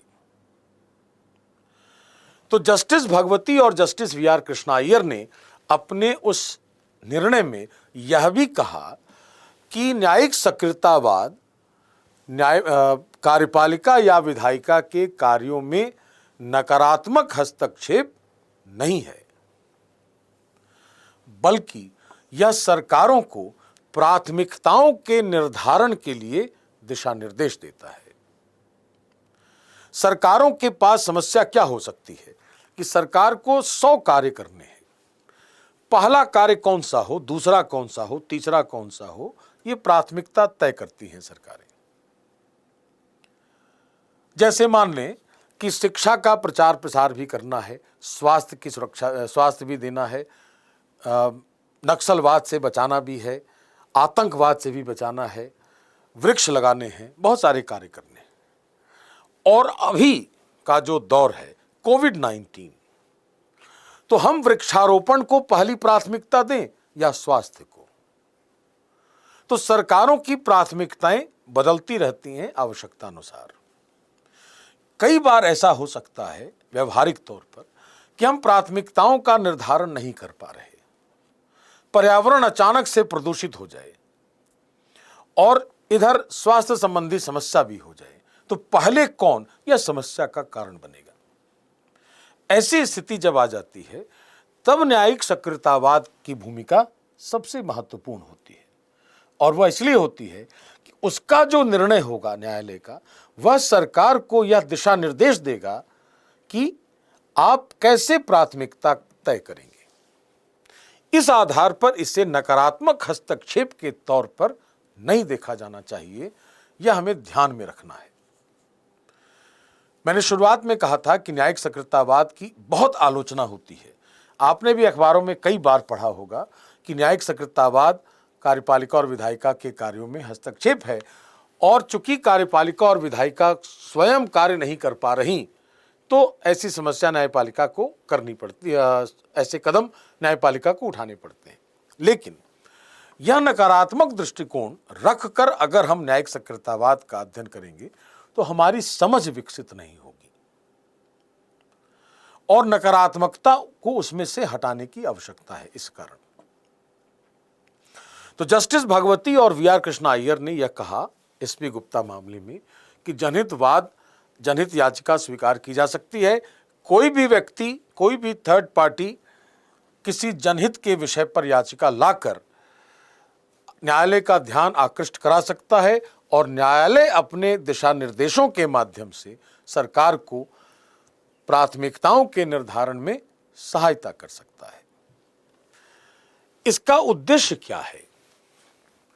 तो उद्देश्य है कि न्यायपालिका भारत में सामाजिक, आर्थिक, राजनीतिक न्याय देने के लिए उत्तरदायी है। विधिक न्याय भी देती है वह, लीगल जस्टिस। उद्देशिका में लिखा है न्याय के 3 स्वरूप लिखे हैं, सामाजिक, आर्थिक, राजनीतिक। तो विधिक न्याय भी देती है न्यायपालिका और सामाजिक आर्थिक न्याय भी देती है। हमें ध्यान यहां पर यह रखना है कि आखिर ऐसी कौन सी बात है कि एक आम आदमी न्यायिक सक्रियतावाद का आलोचक बन जाता है। क्यों ऐसा लगता है उसे? उसकी व्याख्या मैं कर रहा हूं। सामान्यतः हम यह मानते हैं कि हम न्यायालय में तभी जाते हैं जब विधि का उल्लंघन होता है, कोई अपराध होता है, कोई समस्या खड़ी हो जाती है, मेरे साथ अन्याय हो रहा है, तभी हम न्यायालय की शरण लेते हैं और न्यायालय से न्याय की याचना करते हैं। इसलिए वहां जो आवेदन दिया जाता है उसको आवेदन नहीं कहकर याचिका कहते हैं, हम पिटीशन। हम यह नहीं कहते कि हमने न्यायालय में एक आवेदन दायर किया है, हम यह कहते हैं कि न्यायालय में एक याचिका दायर की है। क्यों? क्योंकि हम उससे न्याय की याचना करते हैं। We seek justice. तो हमारी समझ यह है प्राचीन काल से कि न्यायालय न्याय देने के लिए क्षमतावान है और जब हमारे साथ अन्याय होगा तभी हम न्यायालय की शरण लेकर न्याय की मांग करेंगे। सामाजिक, आर्थिक, राजनीतिक न्याय देने का कार्य राज्य का है, यह हमारी सोच है। इसलिए जब न्यायालय पहल करके सामाजिक, आर्थिक, राजनीतिक न्याय देने की कोशिश करता है तो हम उसे सरकार और विधायिका के कार्यों में हस्तक्षेप के रूप में देखने लगते हैं। यह समस्या है, यह कारण है हमारे नकारात्मक दृष्टिकोण के विकास का, जो गलत है। न्याय देने के लिए उत्तरदायी एक ही संस्था है और वह न्यायपालिका है। चूंकि न्यायपालिका निष्पक्षता के साथ कार्य करती है और भारत में न्याय का अर्थ ही निष्पक्षता है, फेयरनेस। तो न्यायपालिका तथ्यों पर आधारित निर्णय देती है। व्यक्तिनिष्ठ निर्णय नहीं होता न्यायालय का, वस्तुनिष्ठ निर्णय होता है, ऑब्जेक्टिविटी के साथ। तो वह निष्पक्षता के साथ कार्य करती है और भारत के संविधान में न्यायपालिका की स्वतंत्रता और निष्पक्षता दोनों सुरक्षित रखी गई है। इसलिए न्याय देने के लिए अगर कोई संस्था उत्तरदायी है तो वह सामाजिक, आर्थिक, राजनीतिक और विधिक न्याय सभी के लिए उत्तरदायी है, न कि कोई और। सरकार और प्रशासन जो न्याय उपलब्ध कराता है उसको एडमिनिस्ट्रेटिव जस्टिस कहते हैं, प्रशासनिक न्याय कहते हैं उसको, कि प्रशासन को निष्पक्ष बनाए रखना है, प्रशासन में भ्रष्टाचार नहीं होना है, प्रशासन द्वारा नीतियों को लागू किया जाना चाहिए। यह प्रशासनिक न्याय है। लेकिन मेरे साथ समाज में कोई विभेद हो रहा है, मेरे साथ आर्थिक रूप से अन्याय हो रहा है, मुझे राजनीतिक प्रक्रिया में भाग लेने से रोका जा रहा है, इस तरह के जो अन्यायपूर्ण व्यवहार हैं, इन व्यवहारों को दूर करके न्याय देना भी न्यायपालिका का ही कार्य है। इसलिए सामाजिक, आर्थिक हो, राजनीतिक हो, विधिक हो, किसी भी प्रकार का न्याय हो, उसके लिए अंतिम रूप से उत्तरदायी अगर कोई संस्था है तो वह न्यायपालिका है। लेकिन शायद यही कारण है कि हम उसकी आलोचना करने लग जाते हैं और हम यह मान लेते हैं कि यह कार्य जो है न्यायपालिका का, यह सरकार और विधायिका के कार्यों में हस्तक्षेप है। दूसरी तरफ यह भी ध्यान में रखना है हमें कि जब न्यायालय पहल कर रहा है और कार्यपालिका विधायिका कार्य नहीं कर रही, मान लें ऐसा, हम आलोचकों की बात स्वीकार कर लें कुछ सीमा तक, और यह इमेजिन करें, कल्पना करें कि लोकतंत्र के 3 आधार स्तंभ हैं, विधायिका, कार्यपालिका, न्यायपालिका। हमने यह कहा कि विधायिका कार्य नहीं कर रही और कार्यपालिका भी कार्य नहीं कर रही, तो 2 आधार स्तंभ तो समाप्त हो गए या कमजोर हो गए। अब न्यायपालिका आगे बढ़कर काम कर रही है। आगे बढ़कर मतलब अपने क्षेत्राधिकार से आगे बढ़कर कार्य कर रही है। तो विधायिका के काम नहीं करने, कार्यपालिका के काम नहीं करने और न्यायपालिका के क्षेत्राधिकार से आगे बढ़कर काम करने के कारण तीनों जो आधार स्तंभ हैं लोकतंत्र के, वो अवैध हो गए या धराशायी हो गए, असंवैधानिक हो गए। और इसके बाद हम यह दावा करें कि भारत का लोकतंत्र एक सफल लोकतंत्र है, तो हम अपने उत्तर में, अपनी बातों में स्वतः अंतर विरोध ला देंगे। तो कार्यपालिका और विधायिका कार्य नहीं कर रही, यह नहीं कहा जाना चाहिए। जो समस्याएं हैं वह क्यों उभरती हैं, क्यों उभरी हैं, उस पर विचार किया जाना चाहिए, जिससे हमें ऐसा लगता है कि कार्यपालिका और विधायिका कार्य नहीं कर रही और न्यायपालिका क्षेत्राधिकार से आगे नहीं बढ़ती। न्यायपालिका के आगे बढ़ने का अर्थ होता है किसी कार्य को करने के लिए स्वतः संज्ञान लेना, पहलकारी होना। क्षेत्राधिकार से वह आगे इसलिए नहीं बढ़ सकती कि समस्त न्यायिक शक्तियां भारत में संविधान में निहित हैं, न कि उच्चतम न्यायालय में। तो वह स्वेच्छाचारी नहीं हो सकता। पिछले कुछ वर्षों में जब न्यायिक सक्रियतावाद प्रचलित हुआ या प्रसार हुआ उसके बाद बहुत सारे केसेस हमें देखने को मिले। जैसे एक केस आया एमसी मेहता बनाम कमलनाथ 1997।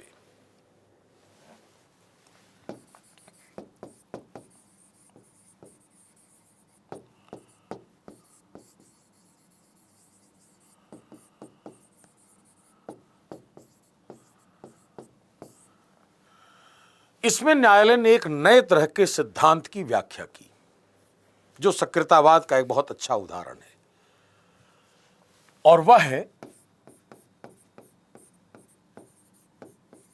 जनन्यास एवं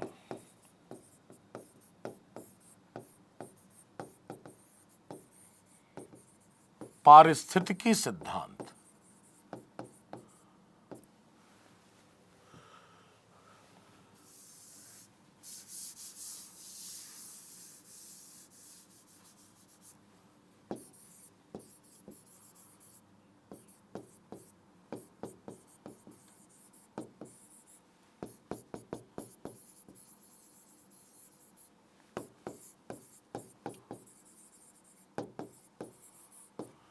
doctrine of public trust and ecology, अनुच्छेद 21 की व्याख्या के आधार पर न्यायालय ने यह कहा कि भारत के राज्य क्षेत्र में जितने संसाधन उपलब्ध हैं, प्राकृतिक, पारिस्थितिकी है, जितने संसाधन उपलब्ध हैं, उनके न्यासी के तौर पर, ट्रस्टी के तौर पर, देख रेख करने वाली संस्था के तौर पर सरकार काम करती है। सरकार उन संसाधनों की स्वामी नहीं है। अगर वो स्वामी नहीं है तो संसाधन किसी और के हैं। वो किसके हैं? वो जनता के हैं, पब्लिक के हैं वह। और सरकार एक न्यासी के तौर पर उसकी देख रेख करती है केवल। इसलिए उन संसाधनों का उपयोग वह अपने लाभ के लिए नहीं कर सकती। उसका उपयोग केवल और केवल जन कल्याण के लिए ही हो सकता है। यह उस सिद्धांत में कहा गया कि भारत के राज्य क्षेत्र में उपलब्ध सभी प्राकृतिक संसाधनों पर भारत की जनता का स्वामित्व है और सरकार एक देख रेख करने वाली संस्था के तौर पर, न्यासी के तौर पर कार्य करती है।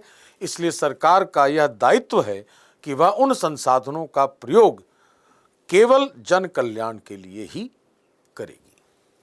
That is one very important issue.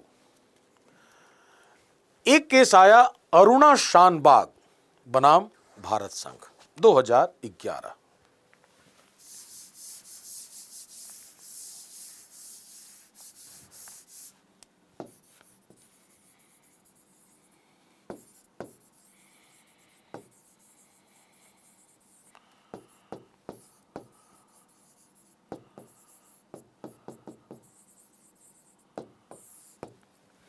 Aruna Shanbhag बनाम भारत संघ 2011 मामले में निष्क्रिय इच्छा मृत्यु को, पैसिव यूथनेसिया, निष्क्रिय इच्छा मृत्यु को न्यायालय ने स्वीकार किया। निष्क्रिय इच्छा मृत्यु क्या है?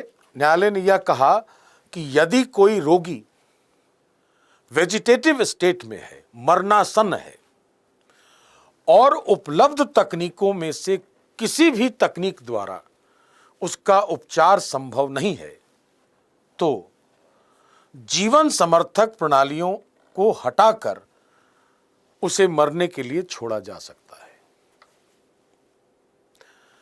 पैसिव यूथनेसिया का अर्थ हो गया कि यदि कोई व्यक्ति, यदि कोई रोगी ऐसी अवस्था में आ गया है, मरणासन अवस्था में, जहां उसका उपचार उपलब्ध तकनीकों में से किसी भी तकनीक द्वारा नहीं हो सकता, तो जीवन समर्थक प्रणालियां हटाई जा सकती हैं और उसे मरने के लिए छोड़ा जा सकता है।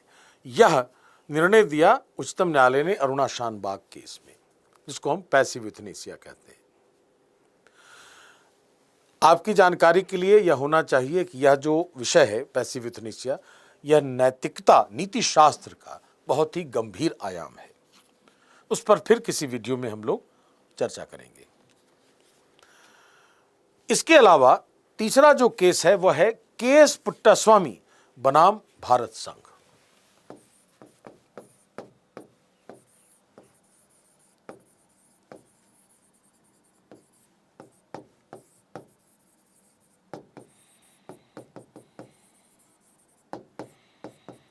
दो 2017।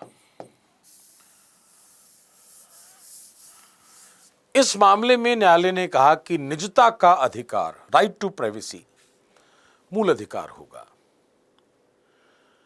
निजता का अधिकार अनुच्छेद 21 का अनिवार्य तत्व है और वह मूल अधिकार है। इसी प्रकार एक और मामला था इन रेफरेंस रामलीला मैदान 2012, जिसमें न्यायालय ने यह कहा था कि सोने का अधिकार मूल अधिकार होगा, राइट टू स्लीप। क्यों? क्योंकि सोना प्राकृतिक प्रक्रिया है। Sleeping is a natural process, natural phenomenon. अगर उसमें कोई हस्तक्षेप होता है तो हम उसकी दैहिक स्वतंत्रता और जीवन को बाधित करते हैं, प्राण को, इसलिए वह मूल अधिकार होगा। तो right to sleep, right to marry, right to go abroad, right to compensation, right to privacy, right to development, ये सब मूल अधिकार हैं न्यायालय के अनुसार, अनुच्छेद 21 के भाग हैं। ये सारे जो नई व्याख्या जो सारी न्यायालय की है, ये हमारे लिए परीक्षा में प्रश्न का रूप ले सकती है। वो प्रारंभिक परीक्षा भी हो सकती है, वह मुख्य परीक्षा भी हो सकती है। अभी हमने देखा है उसमें, यहां पर प्रश्न था कि निजता के अधिकार पर उच्चतम न्यायालय के नवीनतम निर्णय के आलोक में मौलिक अधिकारों के विस्तार का परीक्षण कीजिए। नवीनतम निर्णय कब का है? 2017, और 2017 का ही वह वाद है के.एस. पुट्टास्वामी बनाम भारत संघ। इस आधार पर हम न्यायिक सक्रियतावाद को समझ सकते हैं। अब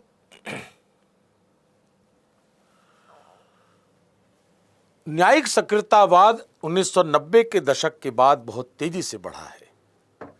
हमने अभी जो केसेस देखे उसमें दिख रहा है 1997, 2011, 2012, 2017, ह्यूज नंबर ऑफ केसेस। उसमें न्यायपालिका सक्रिय हुई है। 90 के दशक और उसके बाद न्यायिक सक्रियता के बढ़ने के क्या कारण है, इस बात पर अगर हम लोग चर्चा करते हैं तो उसका एक लाभ और होगा। वो लाभ इसलिए, अभी जो थोड़ी देर पहले मैंने कहा कि किसी व्यक्ति को क्यों ऐसा लगता है कि न्यायिक सक्रियतावाद गलत है या हस्तक्षेप है, उसकी भी बात फिर से आ जाएगी। 90 के दशक के पहले, 90 में क्या हुआ? आर्थिक उदारीकरण, इकोनॉमिक लिबरलाइजेशन। भारत बाजार की अर्थव्यवस्था में भारत ने प्रवेश किया। अब बाजार से मुनाफा कमाना उसका उद्देश्य था, ताकि हमारे पास निवेश आए, इन्वेस्टमेंट आए और हम अपना विकास कर सकें।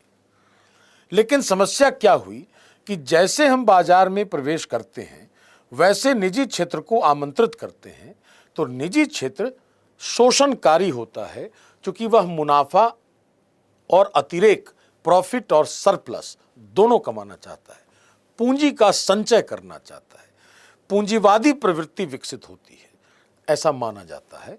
तो वास्तविकता भी है कि अगर बाजार काम कर रहा है तो बाजार में प्राइवेट सेक्टर होगा, प्राइवेट सेक्टर ऑपरेट करेगा, काम करेगा मोस्टली या केवल मुनाफा और अतिरेक के लिए।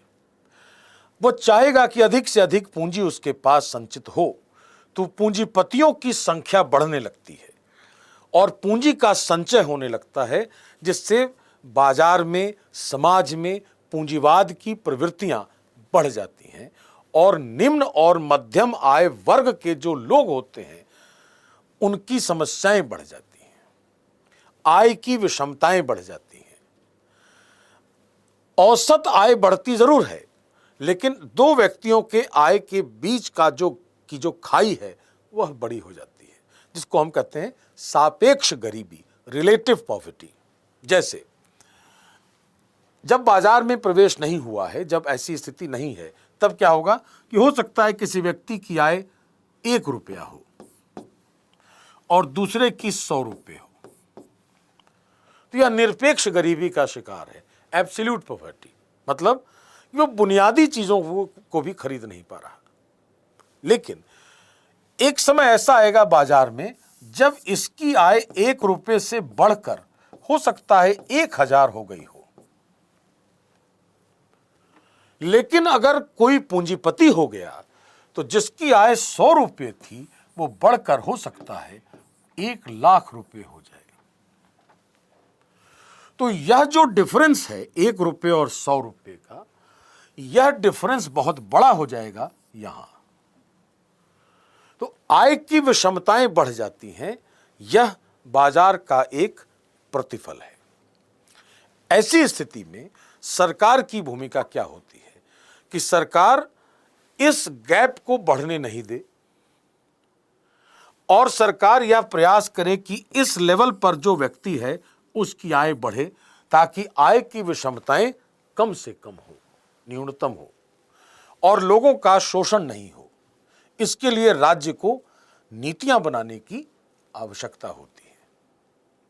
इसलिए जब 1990 के दशक में भारत ने बाजार में प्रवेश किया तो राज्य एक अंतःफलक के रूप में कार्य कर रहा था। राज्य आ गया बीच में, राज्य ने बाजार को कुछ छूट दी और राज्य ने यह भी कहा कि समाज का शोषण नहीं कर सकते।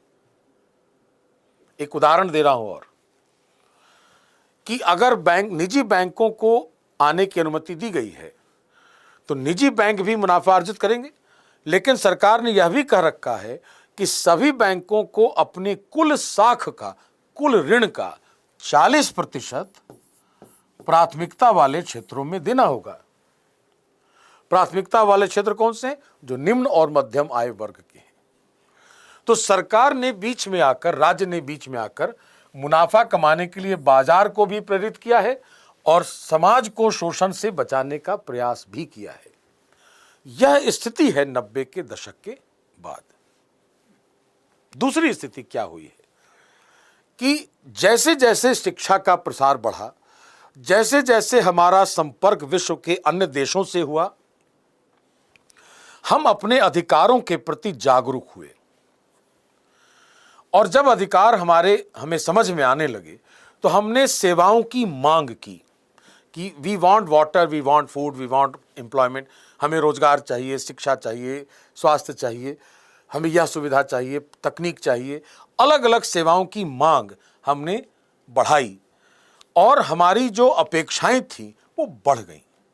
पीपल्स एस्पिरेशंस, जो जन आकांक्षाएं होती हैं, वो बहुत तेजी से बढ़ी। तो सेवाओं की मांग में वृद्धि हो जाने के कारण उनकी आपूर्ति उस रफ्तार से नहीं हुई जिस रफ्तार से वह होनी चाहिए। यह व्यवहारिक समस्या भी है। मांग और पूर्ति में मांग तो अचानक से बढ़ जा सकती है, पूर्ति उतनी तीव्र गति से नहीं हो पाती।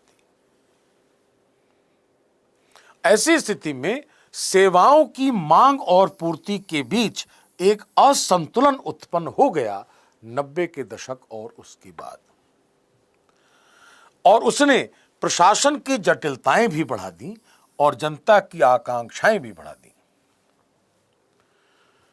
लोगों की मांग बढ़ गई, प्रशासन समझ नहीं पा रहा है कैसे उसको जल्दी से जल्दी उसकी आपूर्ति करे, किस सेवा की पहले आपूर्ति करे, पहले स्वास्थ्य कि पेयजल कि रोजगार, पहले क्या करे कि सुरक्षा।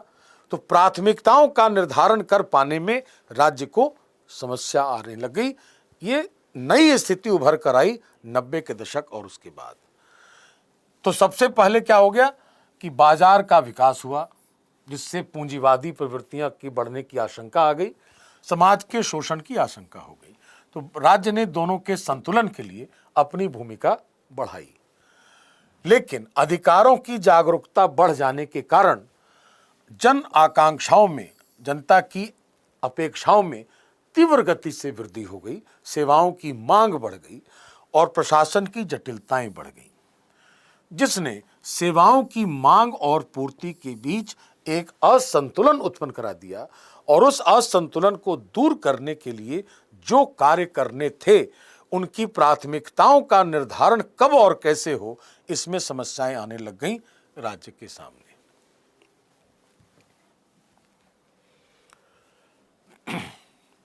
इस आधार पर अगर हम देखें तो न्यायिक सक्रियतावाद बीच में आकर उस खाई को पूरा करने में सहायक हो रहा है।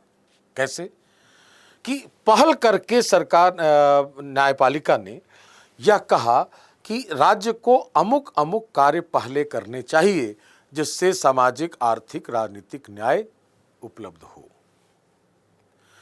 चूंकि गैप बहुत बड़ा हो गया सेवा की मांग और पूर्ति का, इसलिए हमें ऐसा लगता है कि राज्य काम नहीं कर रहा। अराजकता नहीं है भारत में, न गृह युद्ध है। अगर राज्य काम नहीं करेगा तो गृह युद्ध जैसी स्थिति हो जाएगी, हम अपने अधिकारों का दुरुपयोग करने लग जाएंगे। तो राज्य काम नहीं कर रहा यह नहीं कह सकते। राज्य की चुनौतियां बढ़ गई हैं, प्रशासन की जटिलताएं बढ़ गई हैं, सेवाओं की जिस रफ्तार से मांग बढ़ी है उस रफ्तार से हम आपूर्ति नहीं कर पाते। इसमें व्यवहार की भी समस्या है, व्यवहारिक समस्याएं भी हैं। लेकिन इसके बावजूद इस बात से भी हम इनकार नहीं कर सकते कि भ्रष्टाचार भी बढ़ा है और कई जगहों पर राज्य के जो तंत्र हैं उनमें भ्रष्टाचार में वृद्धि होने के कारण भी समस्याएं उत्पन्न हुई हैं। इससे भी इनकार नहीं कर सकते।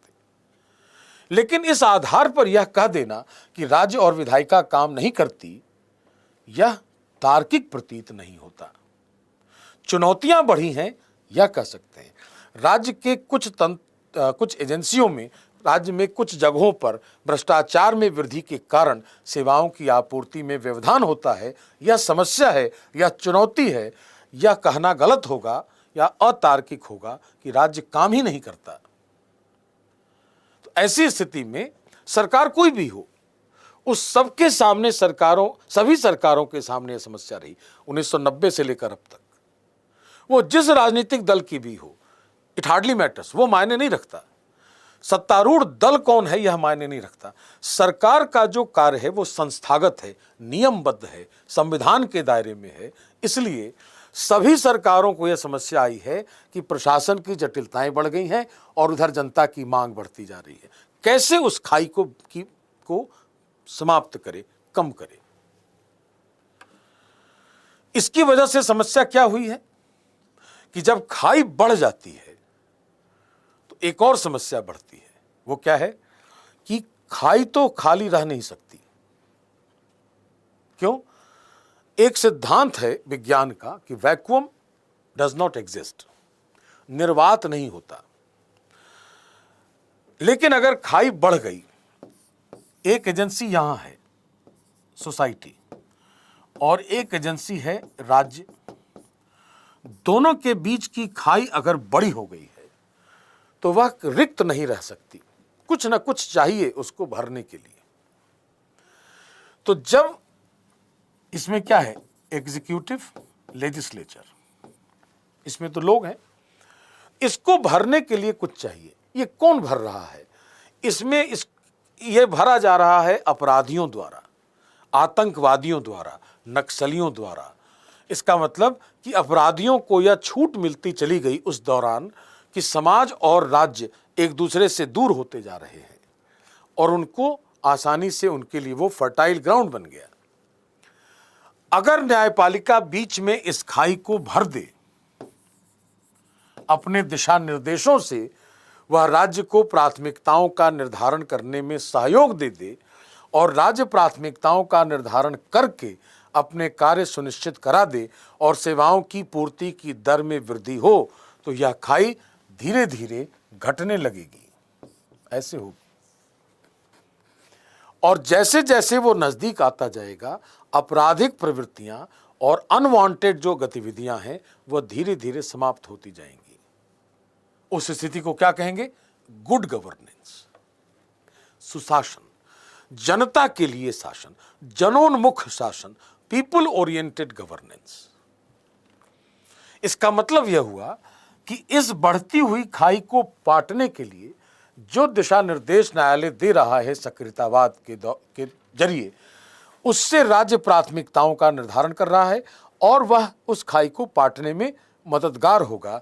इसलिए न्यायिक सक्रियतावाद सुशासन लाने वाला भी एक उपकरण सिद्ध हो सकता है, क्योंकि सुशासन में राज्य और समाज परस्पर सहयोग करते हैं, एक दूसरे की समस्याओं को समझते भी हैं और उसका निराकरण भी करते हैं।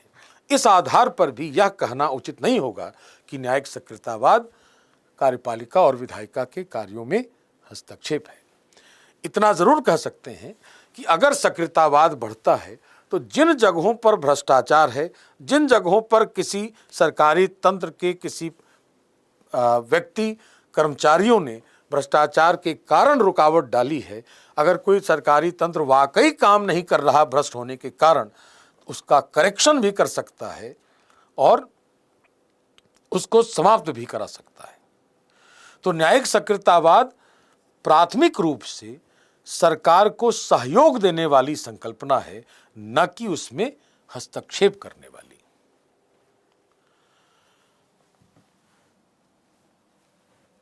अब हम इसके परिणामों पर गौर करें, अगर outcomes of both judicial review and judicial activism, तो क्या क्या किया इसने। न्यायिक पुनर्विलोकन जब होगा तो क्या देखा जाएगा? संवैधानिक वैधता और समानता। तो संविधान सर्वोच्च है, इसका संरक्षण होगा। यही स्थिति सक्रियतावाद में भी है। अधिकार सर्वोपरि, चूंकि भारत लोकतंत्र है तो अधिकारों का संरक्षण करके न्यायिक सक्रियतावाद भी संविधान की सर्वोच्चता को बनाए रखता है। संविधान में अनुकूलन की क्षमता बढ़ाता है यह, एडेप्टिव एबिलिटी। संविधान एक जैविक कायिक दस्तावेज है, लिविंग एंड ब्रीदिंग मैकेनिज्म, जीवंत प्रणाली है एक, जो न्यायिक निर्णयों से प्रेरित होकर नई परिस्थितियों के अनुरूप अपने आप को ढालती है। आधारिक संरचना का सिद्धांत, जैसे हमने पढ़ा है पिछले वीडियो में, कि बेसिक स्ट्रक्चर के आने के बाद हमारे पढ़ने का तरीका बदल गया। मेनका गांधी बनाम भारत संघ के आने के बाद हमारा तरीका बदल गया। MC मेहता बनाम कमलनाथ के बाद प्राकृतिक संसाधनों का के प्रति हमारा नजरिया बदल गया। अरुणा शानबाग के बाद निष्क्रिय इच्छा मृत्यु पर हमारा दृष्टिकोण बदल गया। तो जितने न्यायिक निर्णय ऐसे होते जाएंगे रिव्यू और एक्टिविज्म के बाद, वो संविधान को और जीवंत बनाए रखते हैं, उसको प्रासंगिक बनाए रखते हैं। तीसरा है सेवाओं की मांग और पूर्ति के संदर्भ में संतुलन की स्थापना कराने में योगदान देता है यह, चूंकि मार्गदर्शक सिद्धांत देकर सरकार को प्राथमिकताओं का निर्धारण कराता है। व्यक्तिगत स्वतंत्रताओं का संरक्षण करता है, जो यहाँ है संविधान में अधिकारों का संरक्षण करके वह लिबर्टी को प्रोटेक्ट करता है। और सुशासन की दृष्टि से अगर देखें तो राज्य के उत्तरदायित्व और उसकी जवाबदेही में वृद्धि करता है। It makes the state more and more responsible and accountable. Accountability किसकी तरफ? जनता के प्रति। जनोन्मुख शासन है तो सुशासन लाने में भी मददगार होता है। तो संविधान का संरक्षक है, संविधान को प्रासंगिक बनाए रखता है, मांग और पूर्ति जो सेवा की है उसको संतुलित करता है, अधिकारों का संरक्षण करता है और सरकार को अधिक जवाबदेह और उत्तरदायी बनाता है। इन सबों का जो प्रतिफल होगा वो क्या है? जस्टिस डिलीवरी को इफेक्टिव बनाना। पर कैपिटा जस्टिस, प्रति व्यक्ति न्याय कैसे उपलब्ध होगा और पर्याप्त मात्रा में सही समय पर न्याय उपलब्ध हो, यह सुनिश्चित करता है। जिसको एक भाषा ऐसी भी कह सकते हैं कि डेमोक्रेटाइजेस द जस्टिस। यह न्याय के लोकतंत्रीकरण के लिए उत्तरदायी है। एक एक व्यक्ति तक न्याय पहुंचे, इसके लिए यह उत्तरदायी संकल्पना और प्रक्रिया के तौर पर न्यायिक पुनर्विलोकन और न्यायिक सक्रियतावाद दोनों कार्य करते हैं। मुझे विश्वास है पूरा कि इस वीडियो में इन दोनों पहलुओं पर विचार करके, जिसको हमने यथासंभव विस्तार करके मैंने समझाने की कोशिश की है, मुझे पूरा विश्वास है कि इसमें आपको समझ ज़रूर विकसित हुई होगी। जिन प्रश्नों पर हमने चर्चा की है उन प्रश्नों पर भी विचार करेंगे। भविष्य के कुछ प्रश्नों पर भी मैंने संकेत दिया है कि कैसे प्रश्न बनाए जा सकते हैं, उन पर भी विचार करेंगे तो आप उत्तर लिखने में भी आपकी क्षमता बढ़ेगी। आने वाले वीडियो में फिर हम ऐसे ही कुछ ज्वलंत मुद्दों को उभार कर कोशिश करेंगे उनको समझने की और उन पर अपनी राय बनाने की और परीक्षोपयोगी बनाने की। धन्यवाद।